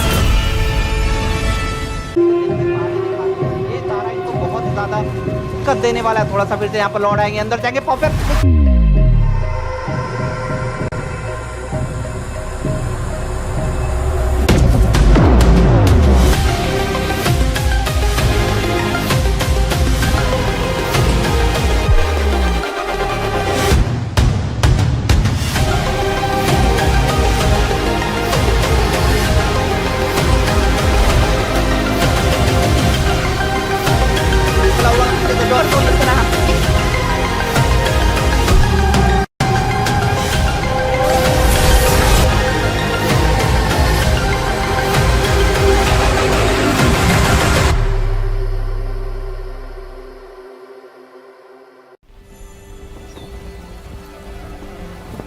In time immemorial, the endless war destroyed the balance between yin and yang, plunging the Cadia Riverlands into chaos. As catastrophe loomed, a woman of destiny stepped forth, casting aside divinity for the plight of mortals.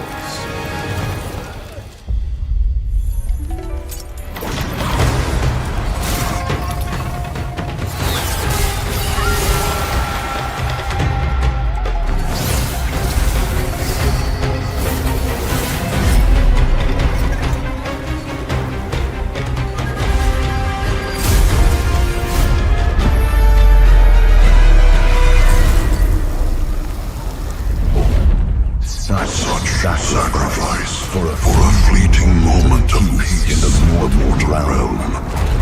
Does thine heart not regret?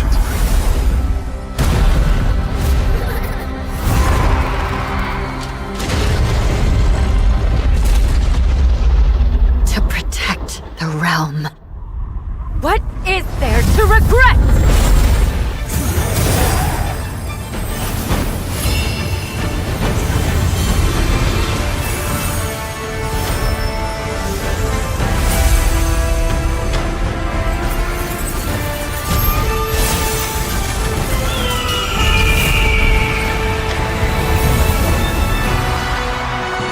This day, destiny descends once more. Zutian the Ordained, of untold merit and unbound benevolence, preserver of peace and prosperity, unfaded by time. This day, let heaven and earth bear witness as the phoenix ascends the throne. A realm united toward a new golden age. From time forgotten to the new dawn. As long as I breathe, Shandu shall never fade!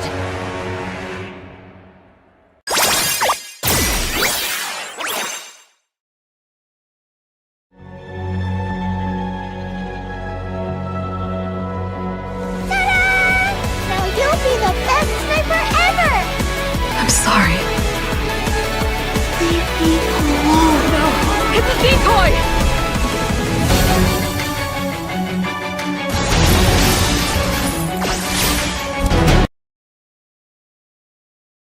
Good evening, ladies and gentlemen, and welcome back to the Mythic Showdown Season 1, obviously by Indian Gaming Corps and Vista.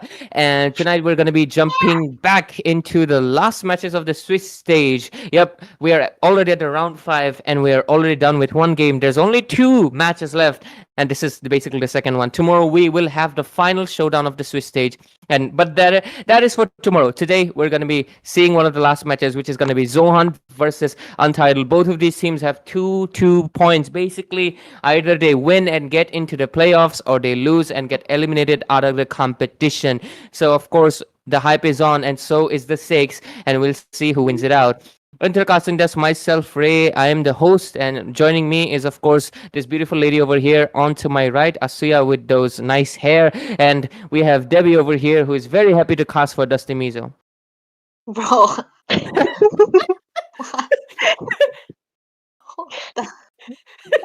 So yeah, go Today, first. I've been a witness in my previous game. It was Debbie once again casting for Dusty, and Yeah. this game too. It's the same. So, should I call it a coincidence? No. it's a coincidence, and trust me, I didn't know until we were seeing the fixture. All right, but one thing I have to complain is that why is my name this way? Maybe. Yeah, let it stay that way. Dibe. No, don't change it. Dibe. Don't change it. Okay, let it I stay see, that way. right? Today we call you Dibe. Today, yeah. It sounded so good when Asuya says it though, and I wouldn't have Yeah. complained then, I guess. Sound good, that's for Alright, sure. man. But she can make anything sound good, that's for sure. But yeah, ladies and gentlemen, that was the fun bits, and of course that's why we need more female casters. So if you're a female, become a caster, please. We need more. What? Genuinely.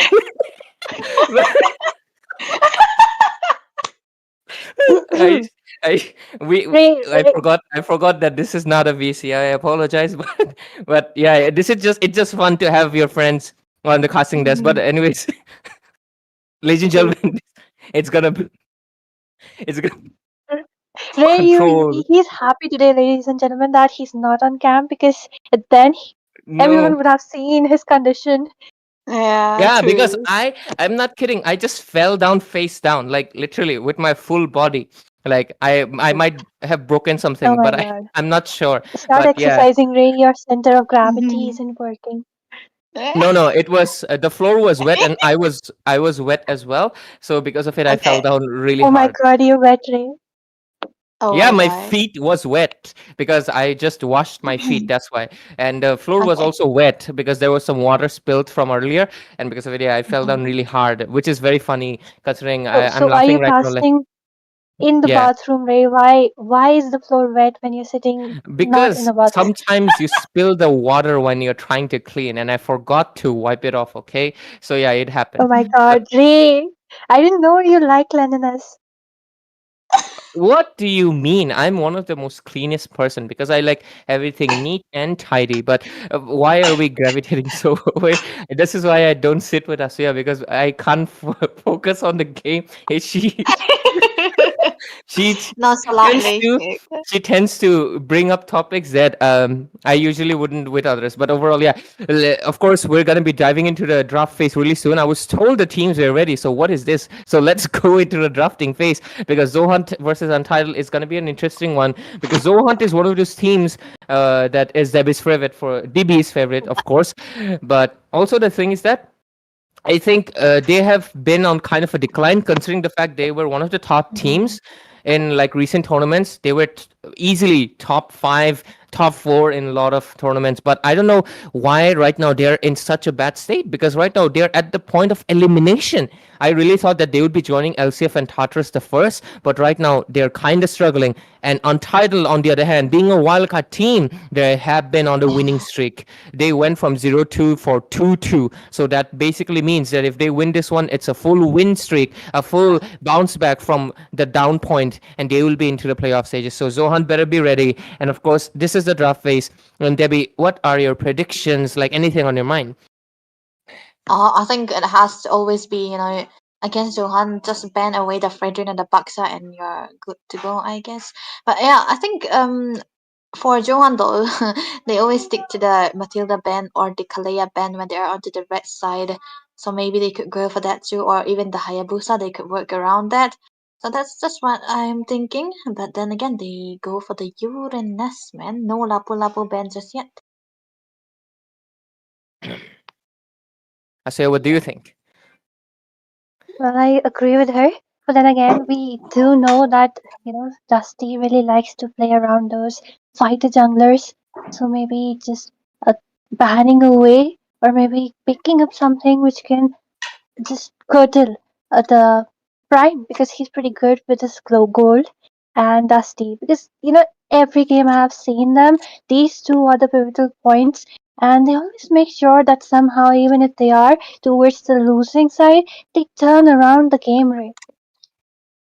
Absolutely, and that's what we're looking forward to. And oh my god, why is the Phobius banned? Let him be open. He got skin after 4 years. He was released on May 21, 2021.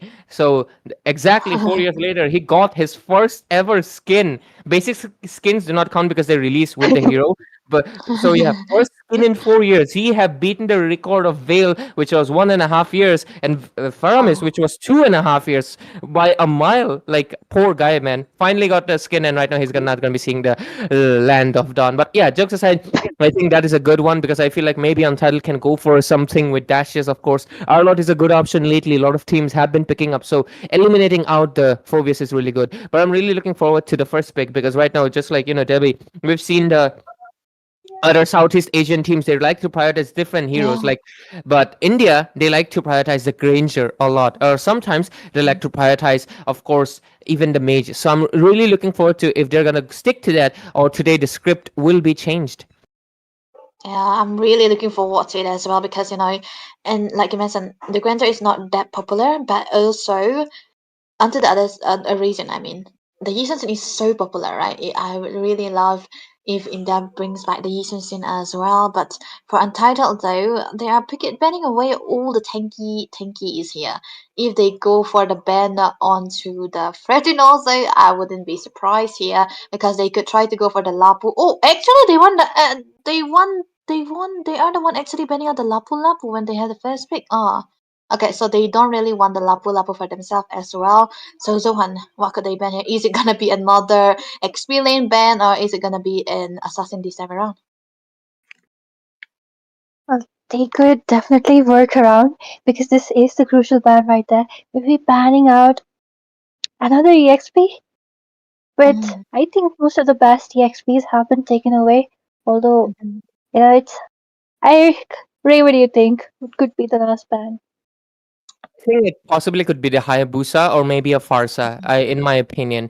Other than that, they can possibly go for.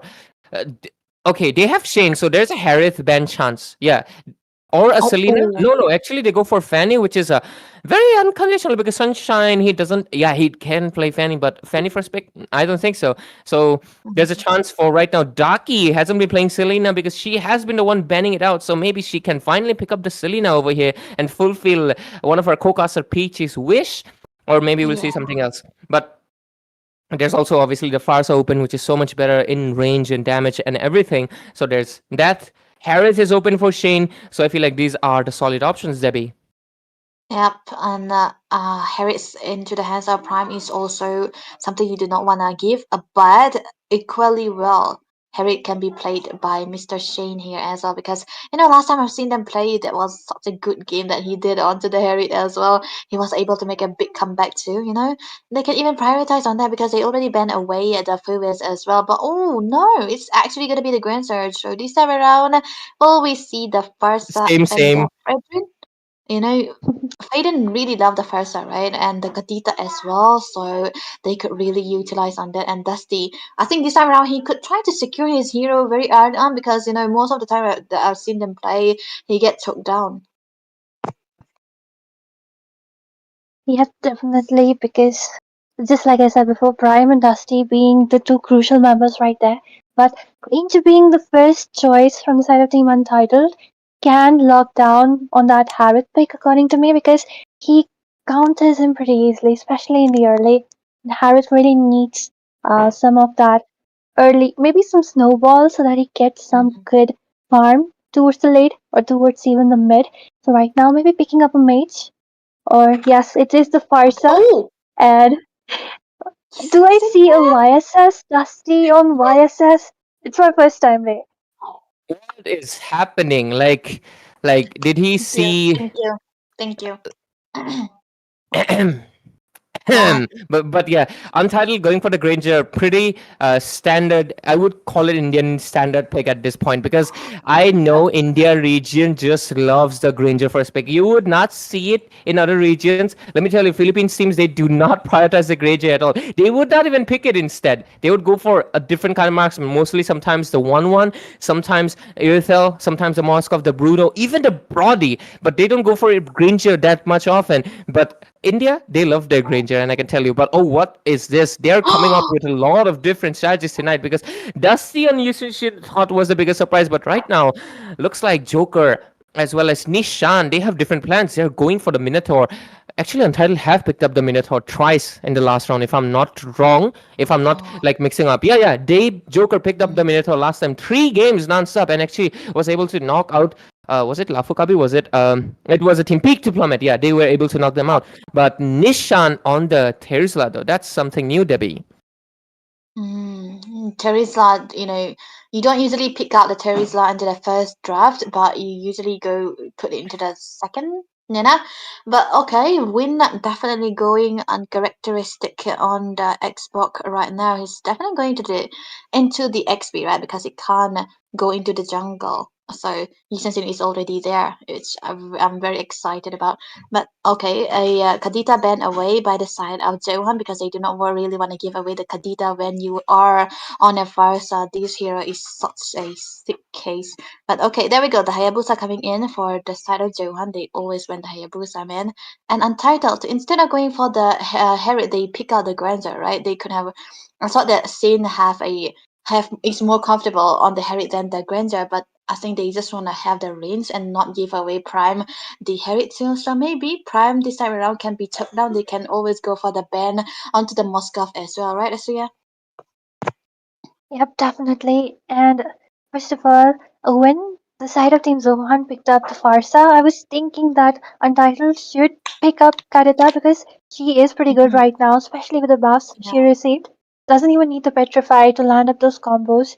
But then they just decided to go in for the Mino. And I believe that Mino could have been something which they could have picked up towards the late. And since they do have a mage option open, maybe they're planning to go for Selena because Farsa during her ult is quite standalone, so can be an easy prey to shut down her ultimate right from that Selena. can be an option. Maybe that's what they were thinking, to just, not reveal their cards right now, since the jungler is also open for them. But then I, I don't know if this Terizla pick will really work out over here, because just look at them. The mobility Team Zohunt has right now, and Farsa has a lot of range. So Terizla, he really needs to, I'm really curious how he's going to zone people away, how the gameplay will be coming from them. Absolutely. I think it's really interesting how they're really proceeding with their drafts, because I was honestly expecting. Okay, but it makes sense overall. It makes sense. But, one thing's for sure that I feel like they should have practiced the Hayabusa, but maybe they're really wary of the Minotaur because of the simple fact that maybe that Zohunt has studied them and they might just ban out the Minotaur in the second phase, so they were wary of it. But okay, overall, they do go with the Nolan, and the Daki's Nana makes a reappearance after the last round. This is a recreation of their draft from peak to plummet, and it's going to be a really interesting one. We're going back to the season 30 or so, where Terizla would be XP lane fighting and struggling against the X-Borg, and we would see Nana Farsa in the mid lane duking it out along with Nolan. So yeah, it's a little bit of reminiscent over here. But Debbie, looks like the draft has been finalized, and of course you're going to be the analyst, right? And Asuya would be the one taking the team fights over here. So of course, obviously give us your thoughts on both of the drafts, Debbie. I think I'm not sure about the Nana pick, man, because I've already seen on Daki, of course, also onto the hands of Eden, Tartarus, of course, but I have never seen them play this kind against the Farsa, right? Because the Nana really doesn't have the range that the Farsa have. He's gonna have to be in a very good position, and the Nolan as well, with the recent buff that he received, the early game is definitely gonna be good. But Johan though, they have three scaling heroes that they're gonna have to play around. So the early game is so dependent on the XP laner and the roam. Absolutely, and Asuya, right now we're diving into the Land of Dawn, so take it over from here, because this is game number 1 between Zohan and Untitled in the last round of the Swiss stages. Both of the teams 2-on-2, and the loser will be out of the competition, whoever wins this best of 3. So Asuya, take it over from here with Debbie, of course. Thank you, Ray. We'll miss you, and the audience will too. We'll come back to you as soon as possible.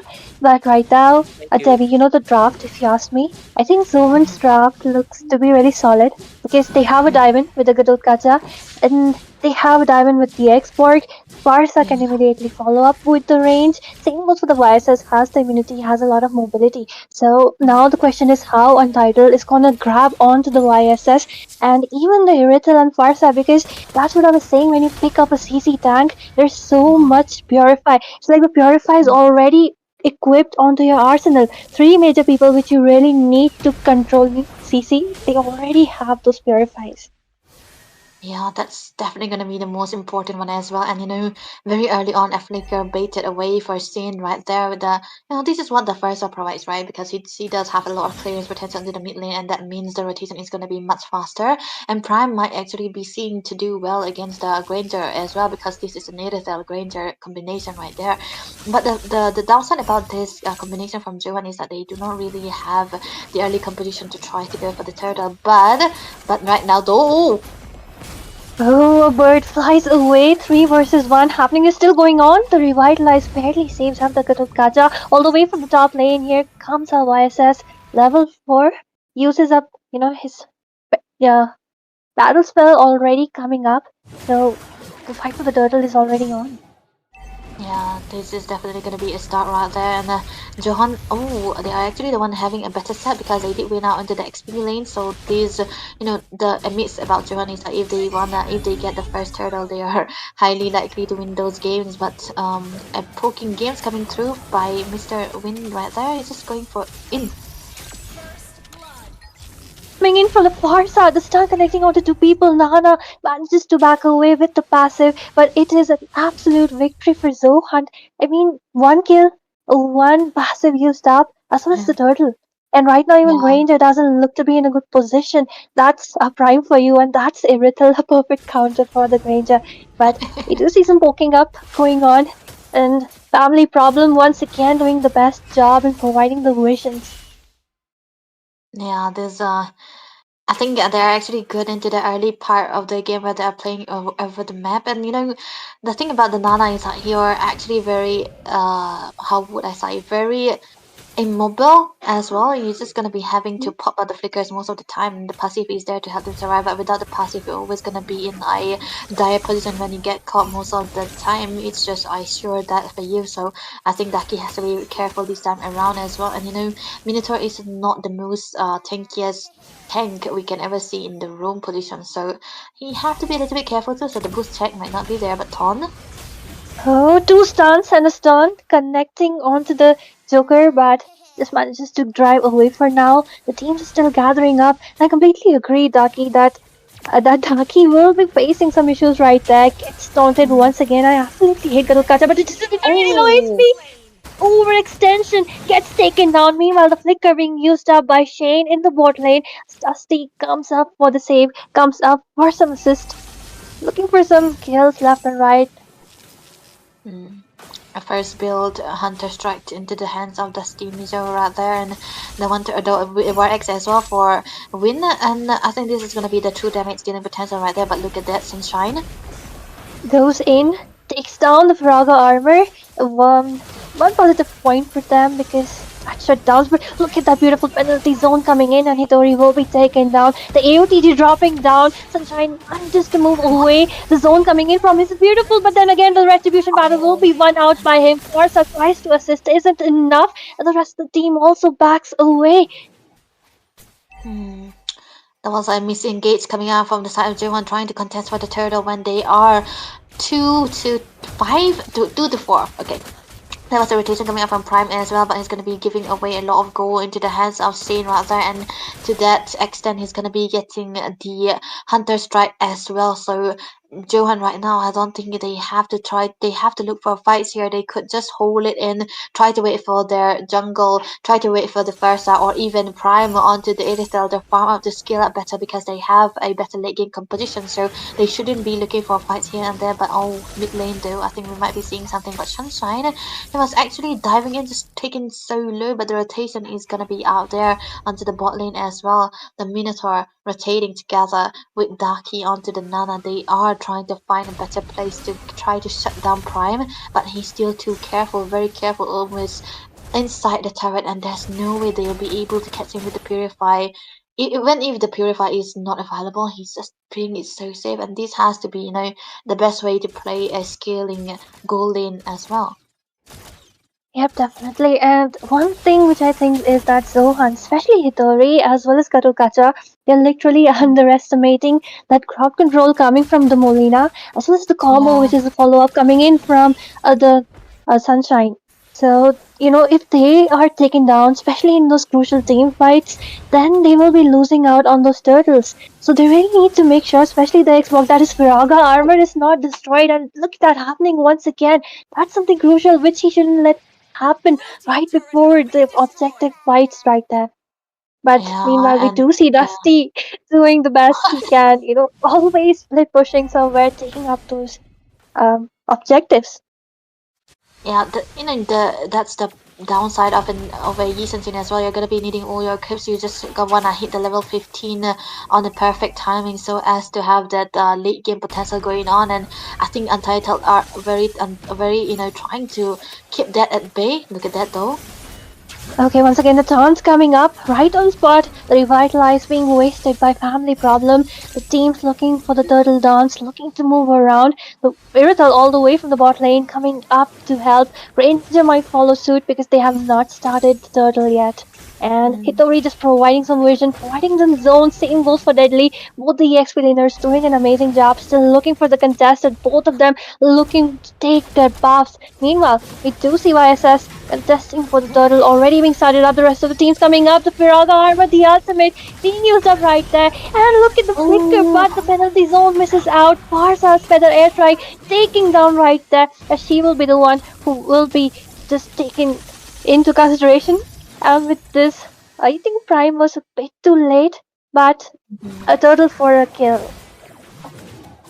Ah man, I think the gamble that Zohunt's been taking is so not worth it because they try to gamble for the turtle most of the time, just trying to depend on the retribution that Dusty might eventually try to hit, and he hasn't been very successful on that as well. So this is such a lose for the side of Zohunt. They shouldn't try to gamble this anymore. They can try to look for team fights more late than usual and try to look for objective more because they should focus on the bot lane though.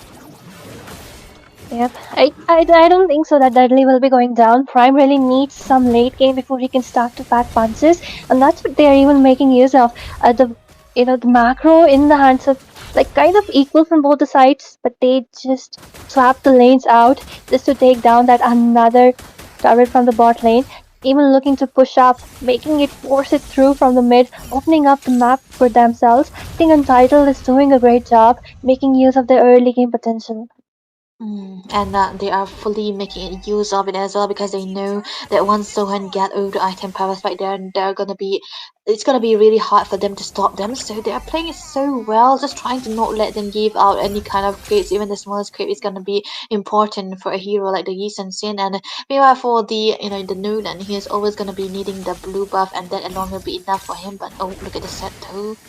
The penalty zone coming in, but gets taunted and stunned right there. Will be taken down. Not a good engage coming from their side. And with that, Nolan just looking for the split push. Might get caught up between so many people. Sunshine in the bush looking to move away. Just to dash away, of course, there is so much mobility in the hands of this assassin. And with that, they are once again gathering up for some team fight as the first lot of the game comes up. Yeah, and okay, export and the penalty zone. The frog armor gets taken down, and the AOTG drops down, but he is still getting melted down by the Granger. One member down, Deadly really low HP, manages to back away, but Zohunt in the losing end, losing up. Family problem. That's not something in their favor because the Lord can be easily be taken down from the side of Team Untitled now. Yeah, and this is definitely going to be a free round because Dusty right now is a level behind in comparison to Sunshine, and he hasn't been having the best retribution rate as well, so definitely not a contest that's gonna be made by Zohunt too. But the mid lane is gonna be focused on Entitled right there, and the zoning coming in from Joker. They'll be able to get the first mid lane that they're looking for. A lot of reason that's gonna be open up as well, and I think the law is gonna be here right now. But look at that 1v1. Okay, Dusty trying to go in for the Nate and Sunshine, and really low HP gets taken down. There is no one to backing up, no one to follow up, and with that, I think that was a good exchange coming in from Dusty. And the mid lane being focused upon once again, the Lord marching down from the bot. And in all those team fights, Debbie, I think Irithel right now, she hasn't scaled up, nor is she even participating in those team fights. And Granger meanwhile always there for the support, and that's how Untitled is actually winning out in a lot of team fights. So now it's already 10 to 11 minutes of the game. Irithel starts to participate, so it can go in the favor of Zohunt. Yep, and he's gonna be needing at least one more item to try to go and join to the team fights as well. But the thing is though, the Terizla here, he's already getting the blade armor, right? So he's definitely gonna be hurting more than usual. And even though the Minotaur is actually a squishy here, if he does have the heal in combination with the Flask of Oasis as well as the Oracle, he's gonna be healing very very well. For the side of Zohunt, they're gonna be needing a lot of anti-heal. They're gonna be needing the anti-heal available rightfully on time so that they will be able to go for those team fights, because most of the time they won't actually be winning out onto those team fights because the minions rates is too much. The AOTG misses out right there. Family problem looking for some engages. Primary low HP gets gunned down by Granger's ultimate, the Feather Airstrike, trying to support, trying to dish out some damage. The Frog armor's been taken down. Dusty takes down Sunshine, and 3 for 2. But 1 for 2 exchange coming up right there. Granger's still looking for some exchanges. One last hit, but that's not enough as Export just barely escapes in a pretty low HP. Yeah, the only scapegoat right there was Prime here, and he's definitely gonna be the best. But Ducky. Okay, Dusty once again tries to go in for Ducky. The passive pops up. Just one hit is required. Takes it down, but in exchange, his life will be taken down. That was too much, I guess. Giving gold to the Granger, not suitable. And with that, the rest of the team forcing it up. Like imagine Zohunt still not being able to clear up the mid lane. That's how good Terizla is actually doing, and Xborg isn't as tanky as Terizla right now. But family problem, all alone, between three people, taunts them away. Hitori, here comes the penalty zone, the setup, and just look at the beautiful lockup coming in from the side. And the feather airstrike trying to zone people away. The immunity, the AOTG, used up as not used up, just interrupted. But with that, Zohan tries to back off as they are taking up a lot of damage. Raki is also back. The Lord has come up. So which team will be able to grab onto it? Yeah, the CC is coming through from Untitled is making it hard for Johan to try to contest for any kind of objective, and this is gonna be another field we are seeing. And you know what? I think Shane getting the shutdown kills as well. He got a lot of kills right now, 3-0-0, and he's gonna be stacking quite a lot with the Sky Piercer. Oh, look at that though. The zone's coming in. Knockups coming in, the penalty zone's coming in, Darky will be taken down. Meanwhile, behind the scenes, look at Deadly, flickers away, really low HP, one hit and Prime will be securing that kill. Shane, meanwhile, takes it away with the EXP as a trade-off. Okay, the Wind of Nature coming in, and Shane still surviving, but no, it will not be possible, and Farsa guns him down, 4 people down, and it might be the 5th one as Sunshine tries to take someone down, trying to get those flanks away, and that was a pretty good exchange coming up right there. Yeah, 4-for-1, I take it any day right there because it was a long-lasting team fight as well, and Johan actually deciding to go for those team fights, which was actually very uncharacteristic as well for Untitled to try to commit fully onto it because they had a lot marching down to the bot lane. So this is definitely going to be a free lot taken by Johan right now. But you know, Sunshine onto the Nolan is playing actually well because he's just trying to go into back. Oh, another one. The CC immunity saves Dusty away. Oh my god, what a gameplay coming in from Sunshine. The AOT, sorry, the feather airstrike just to clear up, just to zone them away. But what a game! Just like Debbie said, you know, Nolan really needs some flanks. And even though the team isn't, able to provide him with those, he makes it. He just makes those flanks for himself. He knows where to wait, just playing like the perfect assassin he is right now.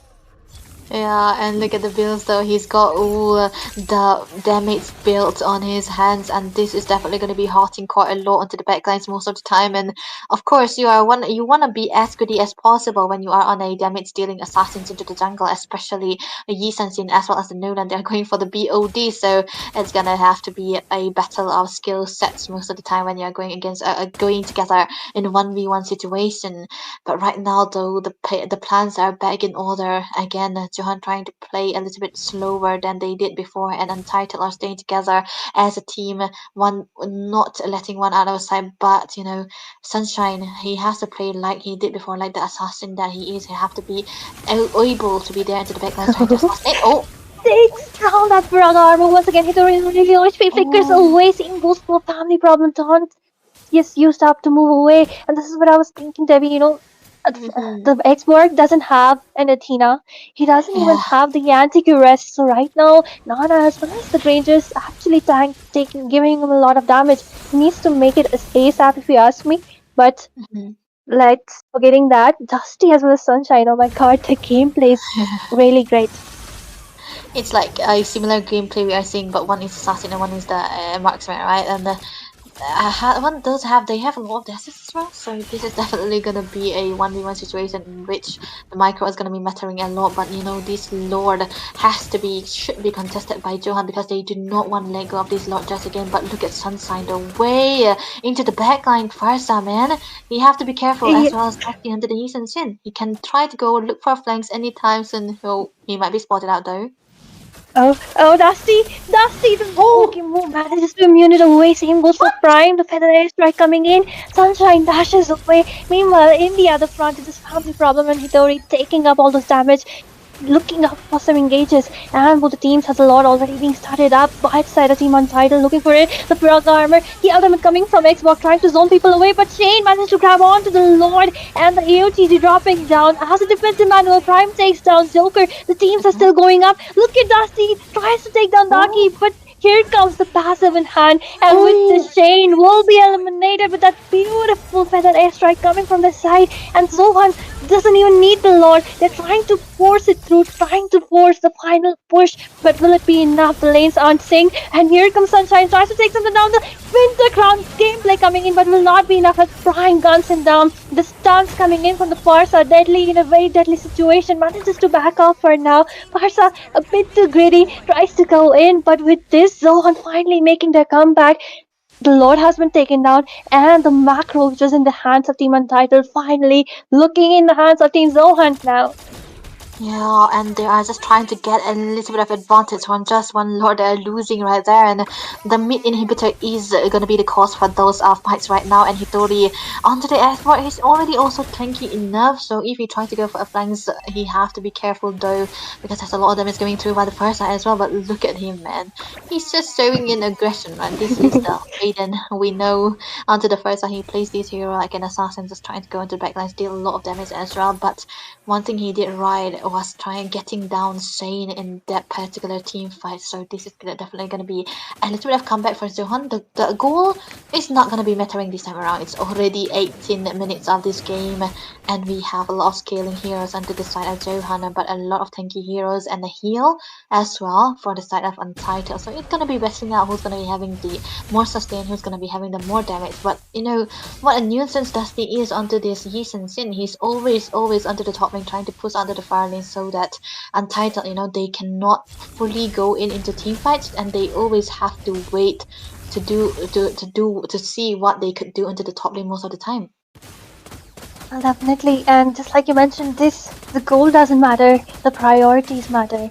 And Farsa, now it's 18 minutes into the game, 19 minutes, and Farsa can literally, just 2 taps of that ultimate, and the Granger will be down. 2 taps of the ultimate, Nana's passive will be used up. That's how deadly the damage and the range from this Farsa is. Doesn't even need that complete stun combo right now. So maybe taking down the Farsa can be a priority right there. And Prime, I mean, just look at his position. Even though so many people have died in all those team fights, he makes sure that the position is good and he's not taken down as soon as possible. But then talking about Sunshine, like always finding the flanks, and in that team fight, if the immunity hadn't been come up from the YSS right there, it would be it would be a completely different outcome of the team fight. Maybe Untitled would be winning this team, but it is Dusty on the YSS, always making sure that he is safe. Yeah. He does have the global region with the Mountain Soaker right now, so I think they're definitely going to be getting into the point where he's going to be using to the full potential as well. But this Lord is going to be the most important Lord we're going to be seeing in this game so far, and a lot of contest is going to be happening. But the lanes are up onto the top lane, though a little bit of slow push coming in from the side of Untitled and onto the bot lane as well. The lanes are actually meeting quite well, so maybe one have to try to give an answer to this.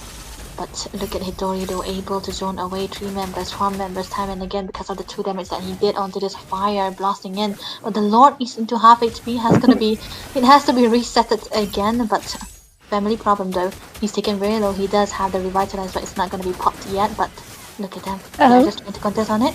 The ultimate revitalize and the Farsa's with their strike coming in, but behind the scenes they're still looking for the zones deadly going in. That beautiful flicker as well as Planetity zone set up, and Sunshine will be grabbing on to that retribution. With that Hitori takes down deadly, but that was a perfect exchange because he set up that for them. And with this chain will be taken down by Farsa once again. He really needs to be careful, and they're still going in for the front. Sunshine takes down the immortality, and Dusty Misa as well as Prime looking to push from the other side. Same goes for the Farsa, looking to just sync up those lanes. Will Untitled be able to defend? Even that they did get that Lord, but it is not enough for them as they're still pushing it through, trying to take down the base. Farsa's ultimate is already back up in position. The lane sync is perfect. They do have really low HP, but here it comes. The Farsa's ultimate trying to zone them away. The bases has been locked down as it will be a victory for Zohunt. Oh my god. Wow, what a close call coming in from both of these teams, man. Untitled playing so well as Zohunt, but in the end, the one with 2 marksmen is definitely winning, What do you think, Ray? Don't downgrade it. You should see it as a marksman here, Debbie, because I feel like that would be pretty insulting. But yeah, overall, Dusty Mizo, he looks like to be in the grind here, because Dusty Mizo on a Yushin sheet, I didn't thought I would see this day, but we are seeing it. So honestly, Good for him. He has been keeping in touch with a meta compared to a lot of other junglers. Seems like, because I feel like a lot of people haven't been picking up the Yushin in this India region over right now, and I feel like that is such a good thing because that's basically stepping up your game, right? And that is really good. They want to step up, they want to be ready for the playoff stages, and I think they're doing an immaculate job at it, and it's pretty great to see they get the game number one.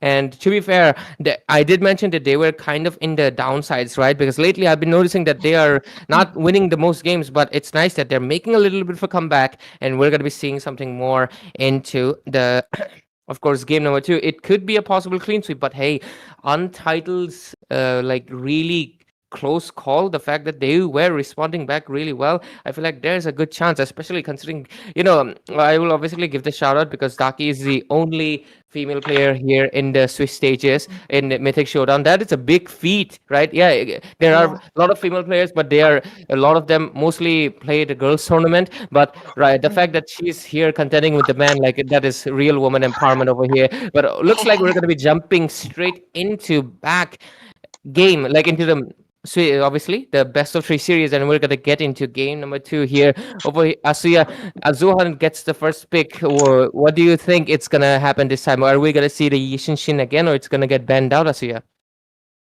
Ray, from the previous game, there were two things. First of all, like I mentioned before, picking up the Minotaur so early is like opening up your cards. And like Dusty especially really loves to go in for those the fighter junglers. And even if any jungler it comes up to you, you really need some kind of roam or maybe some kind of EXP who can hold them down.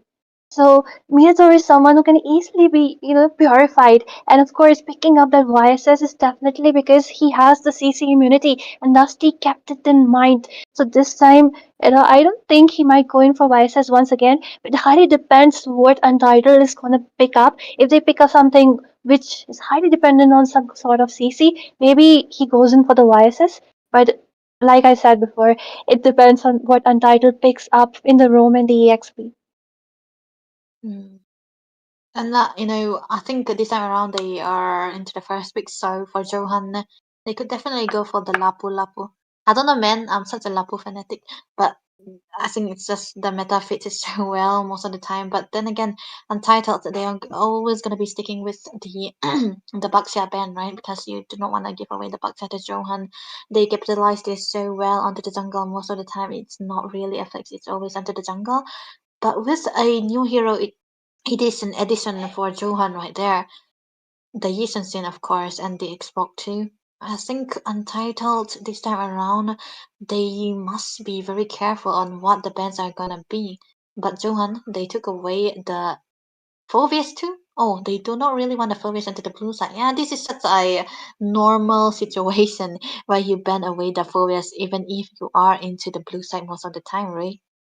Yeah, it makes sense overall. Of course, they're gonna get the first pick only, so there's a high, massive chance that UT would prioritize the Phobius this time around. And like Phobius is, I feel like he's one of the most beefy heroes in the game right now, and that is without any sustain kind of a thing. Yes, he does regenerate. He does have spell he does get a little bit of a shield, if I'm not wrong. Does he still have it? But yeah, compared to Uranus, his sustain is like not heal based. He's more of like a very beefy fighter, and I feel like that really works out well into like a lot of compositions. So Phobius just fits so perfectly, and it's criminal that he only got a skin now. But yeah, overall, I think it's gonna be an interesting game, and we will see something really good into our hands. But hey, let's not call it too early because there's still the few more bands. Okay, they are not gonna be seeing any more action from, of course, Fade and Farsa. I mean, India number one Valentina can definitely play the Farsa well because he copied the. Being India number one Valentina technically makes you the best mage at everything because you do need to copy all the mages. So in a way, yeah, that is a way to think of it. Like if you're Valentin number one, you're basically all mages in one. Like you're basically head and shoulders. But yeah, I see a last ban coming in. Any predictions on your mind? Well, of course, I was gonna say it will be Lapu Lapu. He is pretty strong after the XP buff, and I really like to see, especially the three heroes from the side of Team Zohan. My favorite, They are, really good looking Oh yeah, and good damn. really good, really Damn. good in those team fights too. So it's really sad that we cannot see them in the Land of Dawn because it's kind of a permanent ban in all the tournaments in almost all the games. And of course, we need to see our foes, rocking in that new skin. But unfortunately, I don't think so. It will be possible to see him anytime soon in this tournament. But the last ban from Saturday Team Untitled, they might lock down for the jungler or maybe a Selena, maybe even a Uranus. Okay, Oh, it is a Fredrin. Uranus is open. oh, oh, yeah, yeah, yeah, yeah. But one thing is that Win, I don't really see him on the Uranus most of the time. He either go for the Lapu Lapus, the Phobias, which is obviously banned. I've never seen him on the Uranus, so if he pops up this time around, okay, there we go.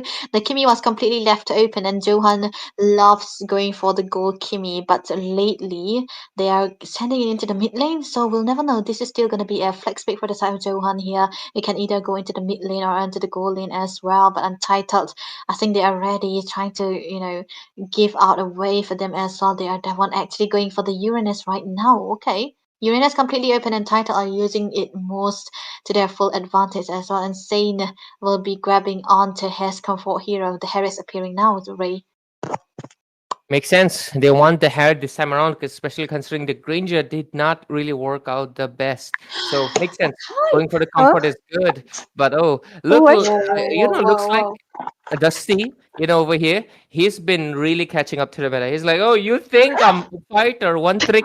You think I'm a tank jungle, one trick? Let me show you. And he is pulling up with all the meta junglers. And good job, Dusty. Stepping up your game. We love to see it overall. And of course, we are done with the first three picks, Asia, and both of them are looking really solid. But yeah, they do have Oh. two squishy heroes on their end, Asia. Two, they have three. Zohunt has three squishies right now, and there is this Roger curse going on. I'm sure Itami would really, if he's there listening to us, he will. Even Ash knows that whichever team picks up the Roger, it doesn't go good for them. But Zohunt, like they have, they do have a lot of mobility even in this game. Same with in this previous game. Maybe they are trying to, if Untitled picks up a mage which stays in the backline, maybe something like a Novaria, then the Moscow he comes into play. Like the way the SOT connects, and then he can just grab on to the backliners. He's kind of a nightmare, so he will be the one responsible for the damage. And of course, the Kimmy's, even though the ultimate was nerfed the range, the crowd control still exists. She can disorganize the entire team setup so well. So I think this combo of Kimmy and especially our Moskov can be really dangerous. So Untitled, they need to make sure that in the previous game they let the game towards the 19th minute mark, and that's when the late gamers which Zohan had they all scale up. So they need to make sure that right now they do have a kind of a mixed draft. Like Hayabusa though really needs an early snowball. So if they're trying to play it around Harriet, maybe trying to give him some snowball for the early. So picking up some good tanky heroes which can dominate in the early can actually help them out. I think that has to be it because especially under the second draft, they are banning away all the tankies, right? The Lolita has to go, of course, because the Moskov is there, and as well as the Kimido. But the next best thing that you have when you have a lot of attack speed coming in from your opponent has to be the Belleric, of course, and it's going to be into the hands of Untitled. They are going to be picking it away. But right now, Johan does need to pick out their tankies. But the thing is, they're going to be needing a very, very tanky hero that can literally be a counter for the picks coming through for the side of Untitled. But there are so limited choices. The choices for a win is also taken away as well as a family problem too. But the Kufra and the edits, wow! There's a lot of damage coming through from the side of Johan, man! What? They just want to drag to this late game. You were saying like, hey, they need someone really tanky. So Zohan was like, what about two tanks? If one isn't enough, then two might be good, right? And that's the response. Um, And funny enough, I feel like Oh, yes. the Edith is actually a really good counter for the Uranus, because if you know, her passive deals HP based damage. So in a way, in the EXP lane matchup, once Edith has her rage, she would actually be able to take down the Uranus if they come to a 1 versus 1, right? She also has the Sun, so she just needs to wait for his spell, which is most likely going to be a Sprint, Flicker, or a Revitalize to get used up, and she can easily take him down. So overall, I feel like good draft, and of course the Kufra comes in handy against the Hayabusa, against the Harriet. So overall, I feel like these two options were basically the perfect ones, and we do have a game in our hands, considering the Belleric also counter outs the two marksmen that's coming in from Zohunt. So this time around, I feel like we have a spicy dicey game in our hands, and it's going to be really interesting, because ladies and gentlemen, we're diving into the game number 2, where Zohunt is leading with a pointer and Untitled is close to elimination. Let's see if they can force a game number 3, or we will see a clean sweep just like the game number 1. So this is the Land of Dawn, and Asiya take it over with Debbie. Why is it written Mikey? Please fix that.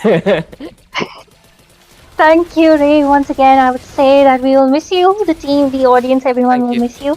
And we will be coming back to you as soon as possible. But right now, I think, that one mage pick from the side of Team Untitled, it has changed everything.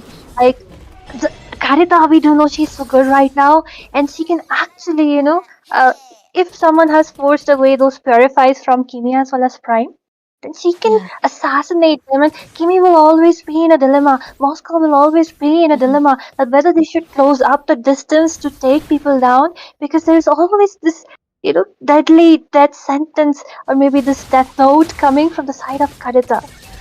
Oh, yeah, that she has to be one of the most important player that they should always focus on. But look at that, a lot of them is coming into Mr. Faden right there, into the look at the jump though. Kufra goes in. The knockup is really beautiful, but a similar knockup coming in from Karita. The blue taken away by Sunshine. Level 3 manages to grab on to Family Problem. Is level 4 right now. Might go in, grab in. Our Kimi as well as Prime, they are all out in the open. Joker in a real low HP. Dusty Misa takes away, grabs away the exchange. A tank for a tank. But Harriet as well as our Sunshine looking for, that assassination. Once again, the flanks. Sunshine loves the bushes, man. Yeah, he will be loving the bushes as well this time around, because he's on the Hayabusa as well. But look at that, Dusty diving in. Anything got up? No problem, manages to grab on to Sunshine, but he does move away with the shadows. This is what I was saying, Kufra, he is a great pick right now, but that nerf onto the knockups actually has affected him quite a lot, if you ask me. But with this, the first turtle of the game, both the teams are gathering up. Zohunt might grab onto it, and yes, Dusty gets it because the Hayabusa isn't there on place. Family Problem charges up once again. Taki in a tight situation manages to move away with the first skill, has the immunity. The SOT doesn't connect. Okay, connects to Sunshine, but the follow-up, will it be there or not, is still a question, but no, it will not be there. And with this, I think Kimi is doing an amazing job. There's a lot of poke potential in the early.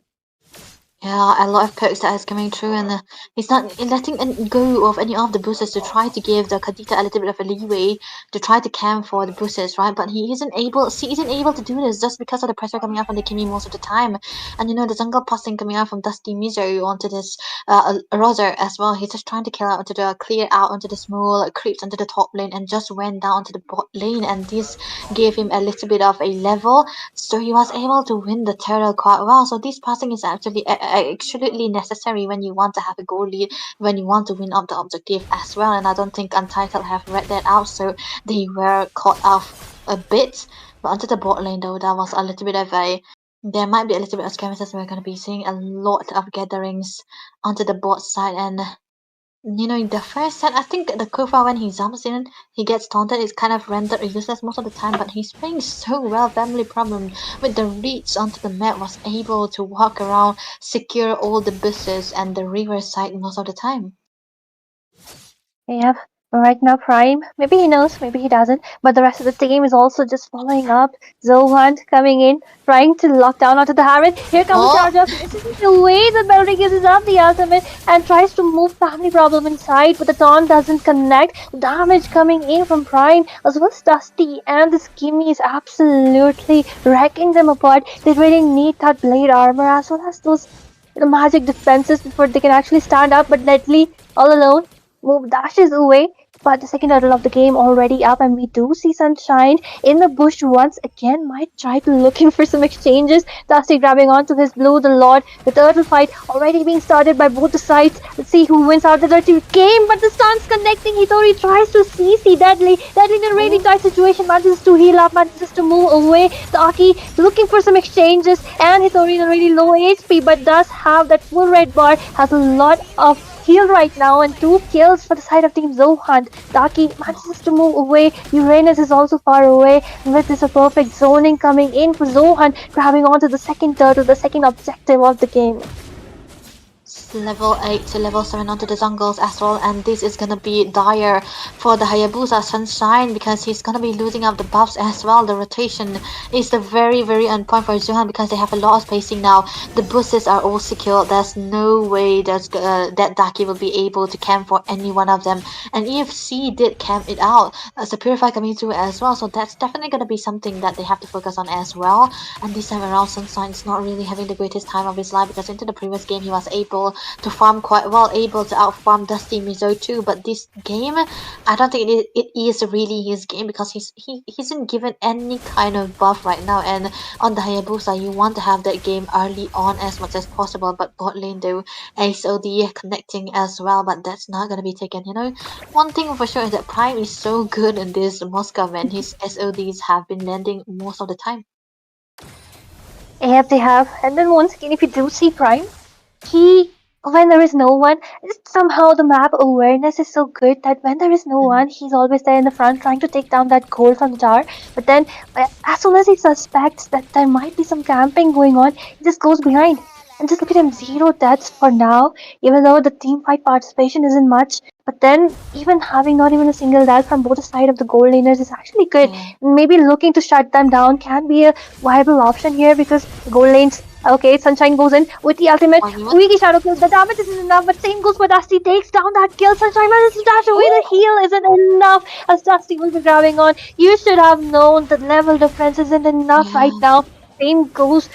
Family problem. Charging in once again. The airborne. The Tyrant's Revenge. Connecting right there. Daki will be taken down. As the follow-up is also really good from their side. Oh my god. They really need to make sure that this exchanges don't happen. They might look for another exchange as Joker is pretty low. The taunts coming in. The CC's coming in. But it is enough. 1 versus 3. The Revitalize tries to save him down. But it will not be possible as Hitori's one strike will be taking him down. He is the god of thunder. Striking people down right now. Sunshine still looking 1 versus 1 against Dusty, but I don't think so. He should try it out. Yeah, the level gap difference and the level difference that you mentioned is definitely gonna be something that Sunshine has to focus on before going for the 1v1 situation. I think it's kind of a forced error, right, at that point, because he was just trying to get a base, to defend their tower though, but look at that. The blue buff will be stolen away right into their faces. There's not much of a contest coming in as well, and this is gonna be putting Sunshine in really in the back foot though, so definitely not a good start. The flicker as well as the charge coming in. 2 men stun from Kupra, really great engage. 2 people will be taken down, and there's still the airborne. The CC coming in from Hitori. Deadly manages to move away. The heal is there, doesn't save him as Prime's passive connects up. Prime goes behind the scenes with the SOD, takes down that kill. 3 members down, only 2 people remaining. What a beautiful engage. Oh my god, this Kupra and Prime. The combo is actually wrecking everything right now as Zohunt is on the lead with the goal, is on the lead with the macro, is on the lead with the micros. And this is very comfortable for Zohunt right now because they have all the leads. The damage is there, and even Prime is starting to hurt quite a lot this time around, and this is gonna be getting worse because Zohunt, they have a very late game kind of composition. Even their XP leader is a late game kind of hero because this is basically a marksman we are talking about, and even the Roser is half a marksman, so definitely 4 marksmen. But look at top lane though. They're still looking for exchanges. The Hitori uses up the ultimate, looking for some exchanges, gets petrified. Here comes the ultimate from Kaneda. He will be taken down by Shane. Meanwhile, Kimi in a tight situation gets taunted, but manages to move away with the first kill, and that's why Kimi is really annoying.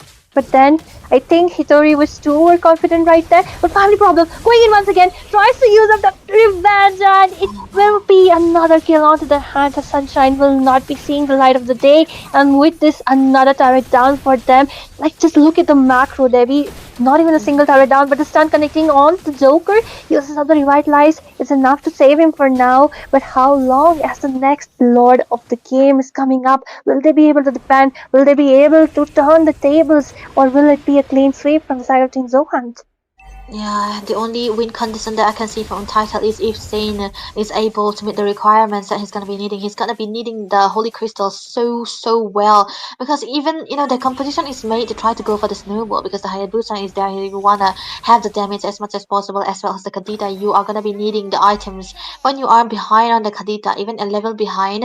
Kadita does not deal that much of a damage, so this is definitely gonna be dire for the side of Untitled. And even if the late game goes, it's actually Johan who have the better scaling in comparison to the side of Untitled. And yeah, the Hayabusa here, Sunshine, not having the best time of his life is already. He's just gotten the Hunter Strike, and this is definitely not a good choice because Roger. Okay, look at that onward. Deadly gets CC'd, but the Lord is marching down. The lanes sync. Only the bot lane isn't synced well, but the rest of them is it.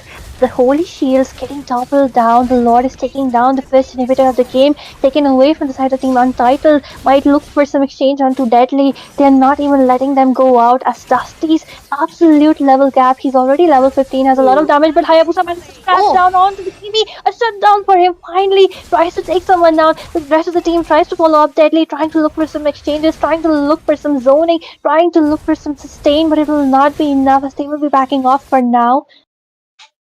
Oh my god, massive level gap onto the jungle as well. 5 level gap was it?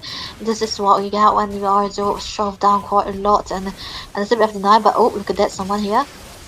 The damage on 330 isn't enough. Gets CC'd, baits out a lot of it, but then the beautiful stun coming in from Kupra once again. 2 kills for them. Prime taking a lot of damage. Dusty follows up, takes a double and double. Only Hayabusa is the one remaining.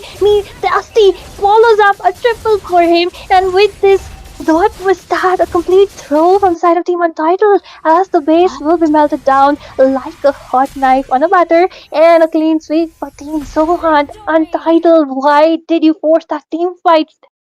Oh man, that was a rabid dog in action, just with 0 deaths as well. Ray, what do you have to say about this game? I think Jushin is really pretty. Oh, what? Okay. Okay, so basically, I think this game was even a little, even better cakewalk for the hands of Zohunt. That's for sure. Because you can clearly see that they dominated this game in such a fashion. Dusty Zohunt flexing that 902 KDA. It is honestly insane how much they have just improved right after the patch note has dropped in. Because Untitled is no way in a shape or form a weak team. They have been a team that has been able to kick out a few mythical leaderboard teams out of the competition, and right now it's pretty evident that the side of Zohunt is making a little bit of a comeback, because considering that Dusty Mizo, the guy that has been, his whole motto was that I eat 3 Mobas in for breakfast. That the fact that he's wanted to say that, I think he's committing to the fact even more, because Mobazen had the Moba Fred era, but Mobazen also had the Yushin Shin and Roger era, and I feel like he's in that era right now and he's nailing it, at least so far. And obviously congrats to Zohunt to being obviously the one of the last teams to be joining the playoff stages in the knockout rounds, and and I'm honestly looking forward to tomorrow's match, which is going to be the last stage. Obviously the last match coming in, that's going to be between, if I'm not wrong, Ryuga versus Anarchy. Was it 1 second? Let me just obviously make it sure so I do not provide misinformation, or if I do, I'm going to get my bad. 1 second. Why is my WhatsApp not working? Okay, Anarchy versus Ryuga. Okay, I was right. Tomorrow we will get our last qualifier for playoff stage, which is going to be Anarchy versus Ryuga, and whoever it may be will join the final fray, and we'll have the last teams already. We've already, today we've had, earlier we got IGN, and right now we got Zohunt, so we're seeing few similar names. And I'll say, if you're not aware already, of course we have Tartarus and LCF joining the list first from everyone, right? And then we have oh man, it's been very long, is it? But yeah, we had Tartarus, LCF, then we also have Dakusena, if I'm not wrong, right? Dakusena. Yes. And we have Maf. We have Maf as well. And Armageddon, was it? Yep, Armageddon. Yep. Armageddon, and right now IJ and Zohunt, and lastly we'll have either Ryuga or Anarchy joining the knockout stages. And ladies and gentlemen, that will be tomorrow, the last match of the Swiss stages. We finally close it off, and we'll also have another match. Hopefully, we're trying to schedule it on 9 p.m. Right, Asuya? Yep. We will try to schedule it at 9 because everyone is free. Maybe. Yeah, yeah. And Debbie will be hopefully, there, right? yeah, Debbie will be there. Make sure I hope Debbie so is too. there. I hope you are as well. Yeah, me too. I hope we are casting like this. I always get Asuya and I love it. Wow. Wait, one Wow. question though. Yes, of course. Ask me. IGN won, right? Yeah. I didn't won. They Okay. got a clean sweep Just making sure. against Just Crystal making Great. sure. Okay. Oh, Against Crystal Great. oh. Yeah, So revenge done. who will they meet? Yeah, revenge done. They saved their reputation. They no longer have the special grade like clean sweep them. Right now they have revenge done.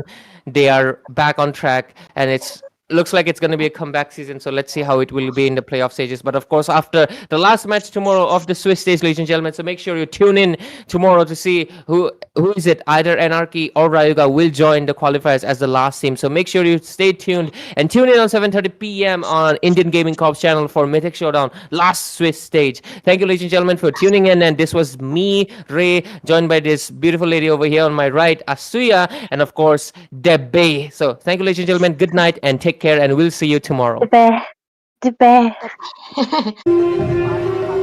तारा इनको बहुत ही ज्यादा दिक्कत देने वाला है। थोड़ा सा फिर से यहाँ पर लौट आएंगे, अंदर जाएंगे pop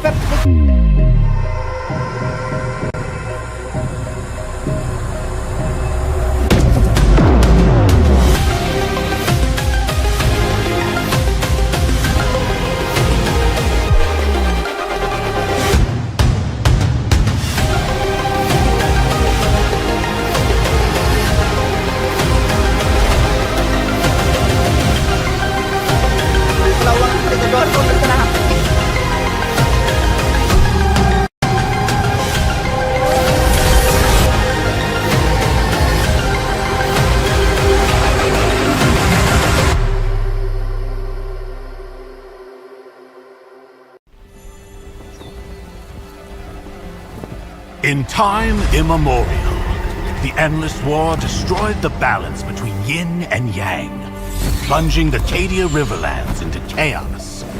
As catastrophe loomed, a woman of destiny stepped forth, casting aside divinity for the plight of mortals.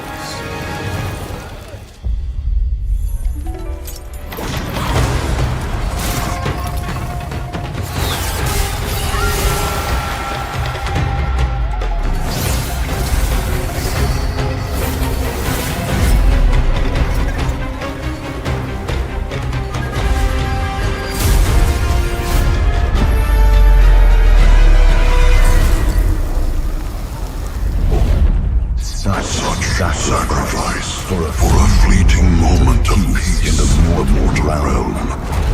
Does thine heart not regret?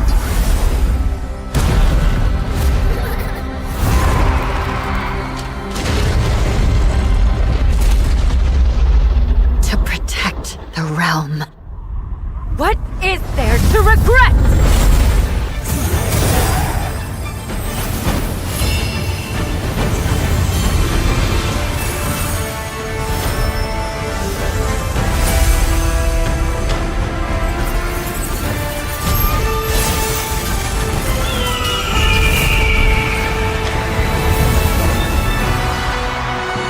This day, destiny descends once more. Zutian the Ordained, of untold merit and unbound benevolence, preserver of peace and prosperity, unfaded by time. This day, let heaven and earth bear witness as the Phoenix ascends the throne. A realm united toward a new golden age. From time forgotten to the new dawn. As long as I breathe, Shandu shall never fade!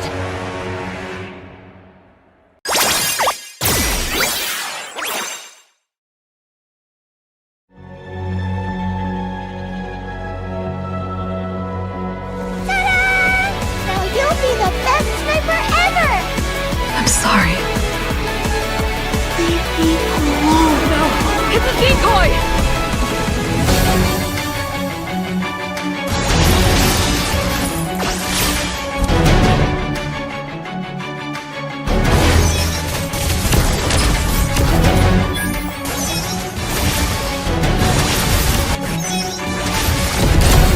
Ever since that day, I vowed to keep you safe.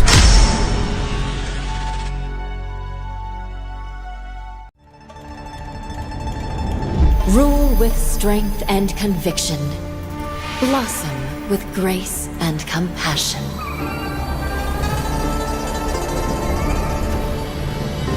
My strategies span centuries for those I silently guard. From ashes to empress, my rebirth is eternal. The phoenix reigns! ये तारा इनको बहुत ज्यादा दिक्कत देने वाला है। थोड़ा सा फिर से यहाँ पर लौट आएंगे, अंदर जाएंगे perfect.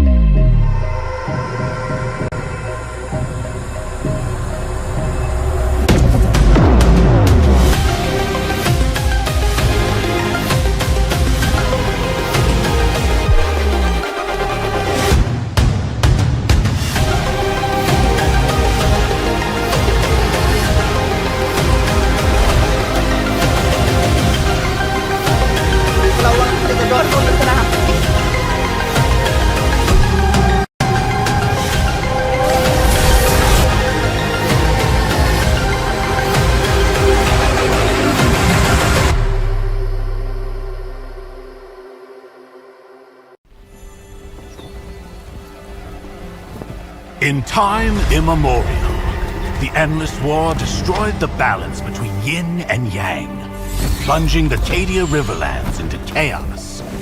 As catastrophe loomed, a woman of destiny stepped forth, casting aside divinity for the plight of mortals.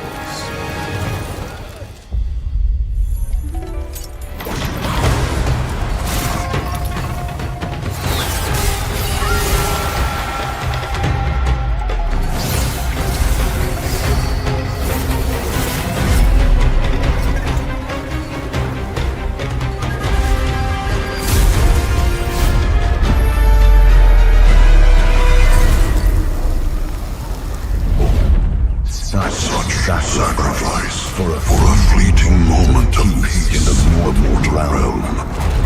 Does thine heart not regret?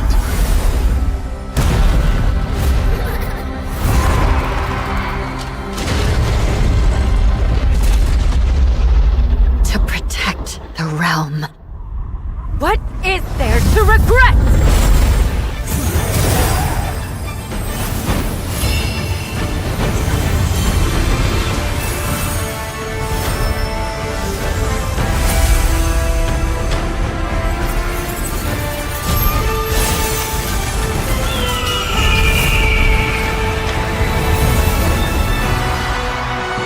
This day, destiny descends once more.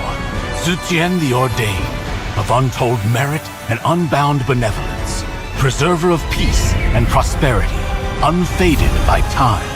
This day, let heaven and earth bear witness as the phoenix ascends the throne, a realm united toward a new golden age. From time forgotten to the new dawn, as long as I breathe, Shandu shall never fade!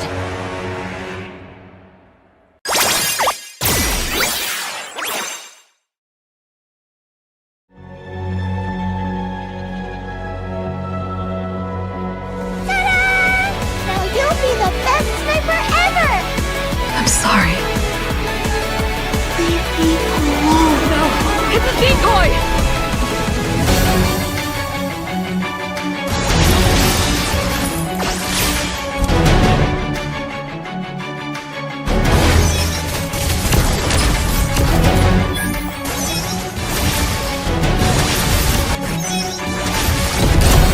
Ever since that day, I vowed to keep you safe.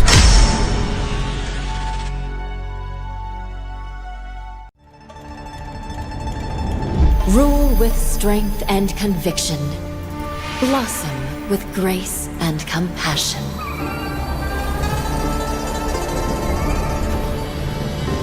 My strategy spans centuries for those I silently guard. From ashes to empress, my rebirth is eternal. The phoenix reigns! ये तारा इनको बहुत ज्यादा दिक्कत देने वाला है। थोड़ा सा फिर से यहाँ पर लौट आएंगे, अंदर जाएंगे पॉप।